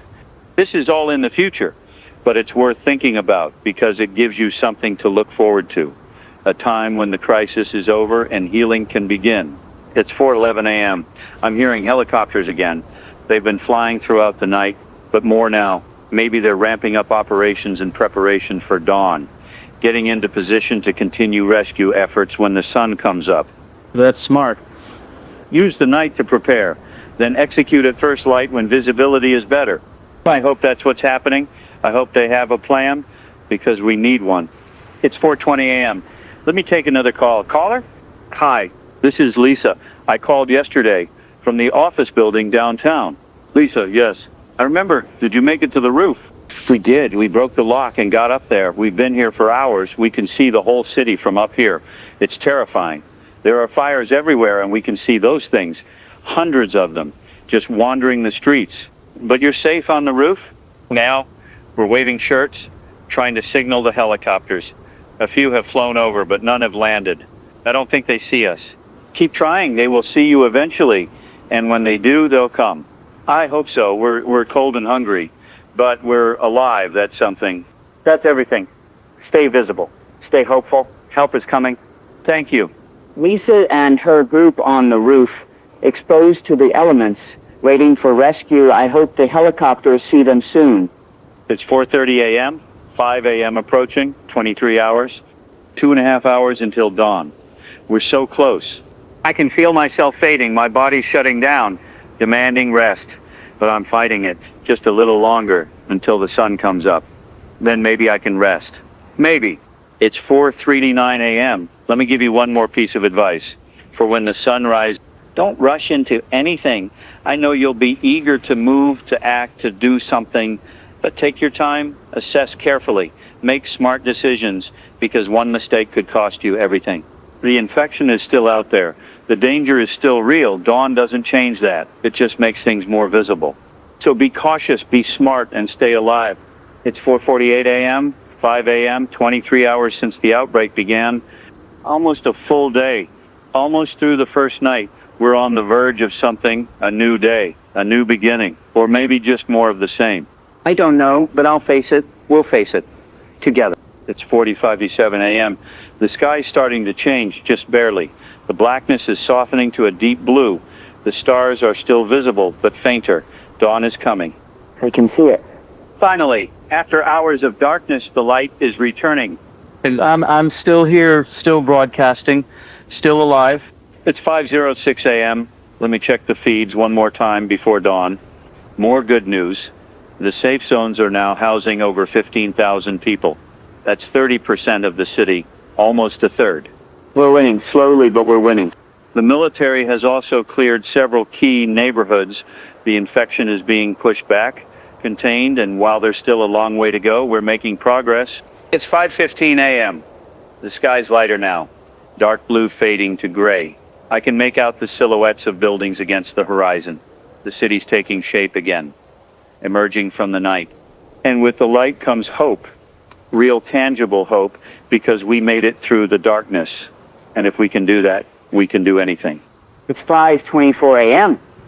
6 a.m. approaching, 24 hours, a full day. This is it. The moment I've been waiting for. The end of day one, the beginning of day two, the sun rising on a changed world. I'm watching the horizon.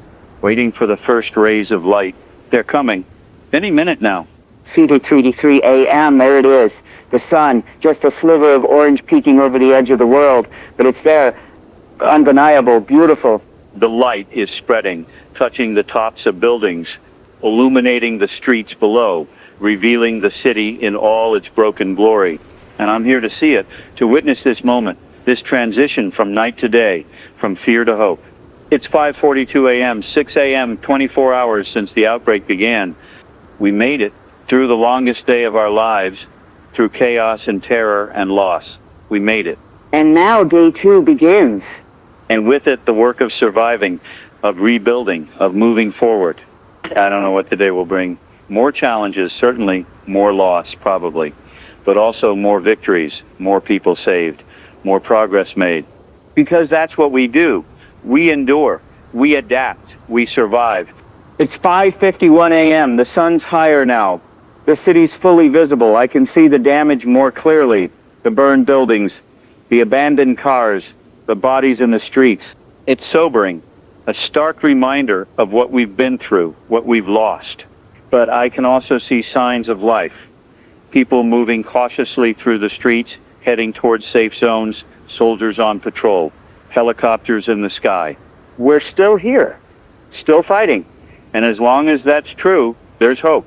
It's 5:59 a.m. The mayor scheduled another press conference. 6:30, just 30 minutes from now. I'll broadcast it when it starts. In the meantime, let me say this. To everyone listening, you did it. You survived the first day. And that's no small thing. You should be proud of yourself, proud of your strength, your resilience, your will to live. Today will be hard, but you can do hard things. You've already proven that. So keep going, keep fighting, keep surviving, because the world needs you, and you deserve to see what comes next. It's 6:08 a.m. Let me take one more call before the press conference. Caller, this is Marcus from the convention center. I just want to check in, let you know I'm still okay. Marcus, good to hear from you. How was the night? Long, scary. We could hear gunfire and explosions, but inside the safe zone, we were protected. The soldiers kept us safe. That's good. That's what they're supposed to do. I've been thinking about everything, about how fast things changed. Yesterday morning, I was worried about being late to work. Now I'm worried about staying alive. It's surreal. It is, but you're adapting, you're surviving. That's what matters. I guess I just hope this ends soon. I hope we can go back to normal. I don't know if we'll ever go back to how things were, but we'll find a new normal. And maybe it'll be better. Maybe we'll appreciate things more, value each other more. Maybe. I hope so. Me too, Marcus, me too. It's 6:18 a.m. Almost time for the press conference. Let me prepare to broadcast it. While I'm waiting, let me reflect on the last 24 hours. When I woke up yesterday, I never could have imagined I'd be here, sitting in this studio, having broadcast continuously for almost an entire day, watching my city fall apart and slowly come back together. It's been the hardest thing I've ever done, but also the most important, because I've helped people. I know I have. The calls I've taken, the advice I've given, the company I've provided, it's made a difference. And that's all any of us can ask for, to make a difference, to matter. It's 6:27 a.m. The press conference is about to start. Let me bring it to you. And the mayor's stepping up to the podium. She looks better than yesterday, more rested, more composed. That's a good sign. Good morning. I know many of you have been awake all night, either working or worrying. I want to start by thanking everyone who has contributed to our response efforts, the military personnel, the first responders, the medical staff, and the citizens who have shown incredible courage and compassion. Here's where we stand. As of 6 a.m., our safe zones are sheltering over 15,000 residents. That represents nearly a third of our city's population. We are continuing evacuation and rescue operations throughout the day. Our goal is to have the majority of uninfected residents in safe zones by tonight. The infection has been identified as a prion disease. This means there is currently no cure or treatment. Prevention and containment are our only options. The quarantine remains in effect. No one enters or leaves the city. This is non-negotiable and is being enforced by federal authorities. Military forces have cleared approximately 40% of the city. Infected individuals are being neutralized. It's difficult work, but it's necessary. We estimate that by the end of the week, the city will be secure. For those still sheltering in place, we are coming for you. Teams are going building to building, neighborhood to neighborhood. If you are unable to reach a safe zone on your own, stay where you are. Make yourself visible if possible. We will find you. I also want to address the emotional toll of what we've experienced. This has been traumatic for everyone. We have lost friends, family members, neighbors. We have seen things no one should see. When this is over, we will provide resources for counseling and support. But for now, focus on survival. Focus on getting through each day. The healing will come later. Finally, I want to say this. We are not defeated. We have been tested, yes, we have been hurt, but we are still standing, we are still fighting, and we will emerge from this stronger than before, because that's who we are. That's what this city is made of. Thank you. Stay safe and hold on. She's done. That was strong. Honest. Exactly what people needed to hear. It's 6:35 a.m. Let me give you my thoughts on that. The mayor's right. We're not defeated. We've taken a hit, a massive hit, but we're recovering. The numbers prove it. 15,000 people safe, 40% of the city cleared. Progress is being made. And she acknowledged the trauma. That's important, because people need to know it's okay to be scared, to be hurt, that they're not weak for feeling that way. The next few days will be critical, but if we continue at this pace, if we keep pushing forward, we'll get through this. It's 6:44 a.m. The city's coming alive now. More people moving through the streets, more vehicles, more activity. Day 2 is fully underway. I can see a convoy of military trucks heading north, probably going to clear more neighborhoods. And there are helicopters everywhere, flying in patterns, coordinating their efforts. It's organized chaos, but it's organized, and that gives me confidence. It's 6:53 a.m., 7 a.m. approaching, 25 hours since the outbreak began. I've been on the air for over 24 hours straight.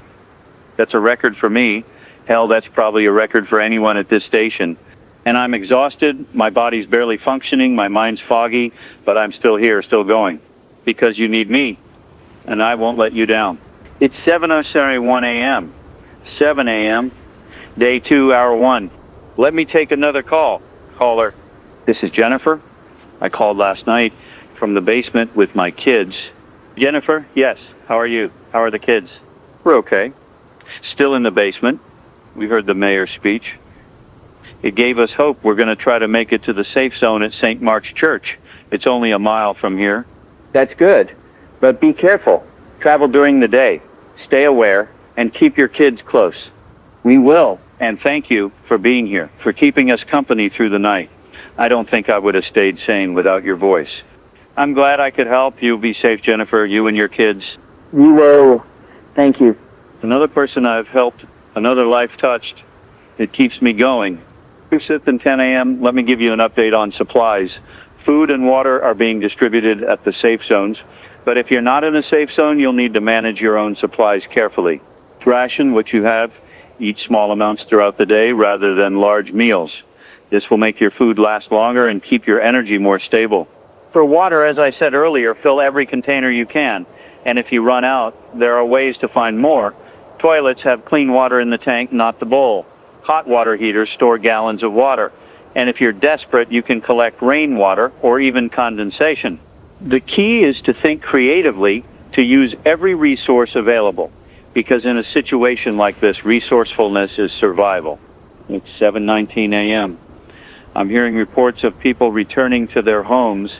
Now that some neighborhoods have been cleared, residents are going back to check on their property to gather supplies, to see what's left. I understand the impulse, but I'd caution against it. Just because an area has been cleared doesn't mean it's permanently safe. Infected could return. And there are other dangers. Structural damage from fires, looters, desperate people doing desperate things. If you must go back, do it quickly. Get what you need and leave. Don't linger. It's 7:28 a.m., 8 a.m. approaching. 26 hours. The sun's fully up now. It's a beautiful morning, clear skies, cool air, the kind of day that in another world you'd spend outside, maybe at a park or a cafe, enjoying life. But this isn't that world, not anymore. This is a world where you have to fight to stay alive, where every decision could be your last. It's a brutal world, but it's the only one we have, so we adapt, we survive, we endure. It's 7:37 a.m. Let me talk about community, because that's what's going to save us. In the safe zones, people are coming together, sharing food, watching each other's children, offering comfort, That's humanity at its best. When the chips are down, when things are at their worst, we look out for each other. And that needs to continue, even outside the safe zones. If you have neighbors, check on them. If you have extra supplies, share them. If you see someone in trouble, help if you can. Because we're all in this together, and together we're stronger than any infection, stronger than any disaster. It's 7:46 a.m., 8 a.m., 26 hours since the outbreak began. Day 2 is well underway, and I'm still here, still broadcasting, still fighting. Let me check the feeds. More updates. The safe zones are now at 17,000 people. We're approaching 40% of the population. That's incredible progress. There's also news that supply lines have been established, food, water, medicine, all being trucked in from outside the quarantine zone. This means the safe zones won't run out of resources. They can sustain the population indefinitely if needed. That's a game changer, because it means people don't have to worry about starving or dying of thirst. Basic needs are covered, which frees them to focus on other things, like healing, like rebuilding. It's 7:56 a.m. I'm going to take a quick break. Just 5 minutes. I need to use the restroom, splash water on my face, try to wake up a little. I'll be right back. Okay, 8:03 a.m. I'm back. Feeling marginally more alert. The cold water helped. While I was gone, I looked out the window again. The streets are busier now. I can see military patrols moving methodically through the area, clearing buildings, securing blocks. It's slow work, but it's working. I also saw a group of civilians being escorted by soldiers, probably heading to a safe zone. They look tired, scared, but alive. That's what matters. It's 8:12 a.m. Let me take another call. Caller? Hi. This is Dr. Patel from Mercy General. We made it out. We're at the stadium now. Dr. Patel, that's wonderful. I'm so glad you're safe. Thank you. It was harrowing, getting out of the hospital. But we did it, and now we're here helping with medical care for evacuees. There are a lot of injuries, bites, cuts, broken bones, but we're managing. You're doing important work. Thank you for continuing to help. It's what we do, and I wanted to thank you too. Your broadcast kept us going, gave us hope when things were darkest. I'm just doing my job, but I'm glad it helped. More than help. You saved lives. Don't doubt that. I will, and thank you, Dr. Patel. Stay safe. You too. Hearing from him again, knowing he made it, it's a relief. One more person saved. One more small victory. It's 8:21 a.m. 9 a.m. approaching. 27 hours. I'm starting to think about when I can stop, when I can step away from this microphone and rest. But not yet. Not until I know for sure that things are stable, that people don't need me anymore. Maybe tonight. Maybe after day 2 is done. Maybe then I can rest. It's 8:30 a.m. Let me give you a thought for the morning. Yesterday was about shock and survival. Today is about adaptation, learning to live in this new reality, finding routines, creating structure. Structure is important. It gives you a sense of control, a sense of normalcy. Even if nothing is normal, having a routine makes it feel more manageable. So create one. Wake at a certain time. Eat at regular intervals. Check in with people. Do tasks. Go to sleep at a reasonable hour. It might seem trivial, but it's not. It's how you stay sane. It's 8:39 a.m., 9 a.m., 27 hours since the outbreak began. Day 2, hour 3, and we're still going. The city's alive with activity now. Rescue operations in full swing, safe zones filling up, the infection being pushed back. We're fighting, and we're winning. It's not over. Not by a long shot, but we're making progress, real measurable progress, and that's all we can ask for. It's 8:48 a.m. I just got word that another safe zone is opening at the community park. That'll be the 7th one. More capacity, more options for people. This is good. This is exactly what we need. The infrastructure to support survivors, to keep them safe and alive while we deal with the infection. The authorities are doing their job and doing it well, all things considered. It gives me confidence that we'll get through this. It's 8:57 a.m., 10 a.m. approaching, 28 hours. I've been thinking about what comes after the infection is contained, after the city is secure. We'll have to rebuild physically, yes. but also emotionally, socially. This event will scar us, change us, and we'll need to figure out how to live with those scars. There will be monuments, memorials, days of remembrance. We'll honor those we lost. We'll tell their stories. We'll make sure they're not forgotten. And we'll move forward, because that's what humans do. We mourn, we grieve, but we also continue, we rebuild, we create, we live. It's 9:06 a.m., 10 a.m., 28 hours since the outbreak began. 28 hours, more than a full day. And I'm still here, still broadcasting, still serving this community. I'm proud of that, proud of what I've done, proud of what we've all done together. It's 9:15 a.m. Let me take one final call for now. Caller, this is Sarah from the East Side. I called twice yesterday. Sarah, yes. How are you? Are you safe? We are. The military came through this morning, cleared the infected from our neighborhood. We're being escorted to Lincoln High now. We're going to make it. That's amazing. I'm so happy for you. I just wanted to thank you for being there, for keeping us informed, for giving us hope. You made a difference, a real difference. Thank you, Sarah. That means everything. You stay safe, okay? I will. Thank you for everything. And the line goes dead. Let her words stay with me. You made a difference. That's all I ever wanted. To matter. To help. To make things better. Even in a small way. And I did. I really did. It's 9:25 a.m. I'm going to keep broadcasting for as long as I can. For as long as you need me. Because that's my purpose. That's what I was meant to do. You're listening to WKRG 94.7 FM. And I'm still here. Still with you. And I'm not going anywhere.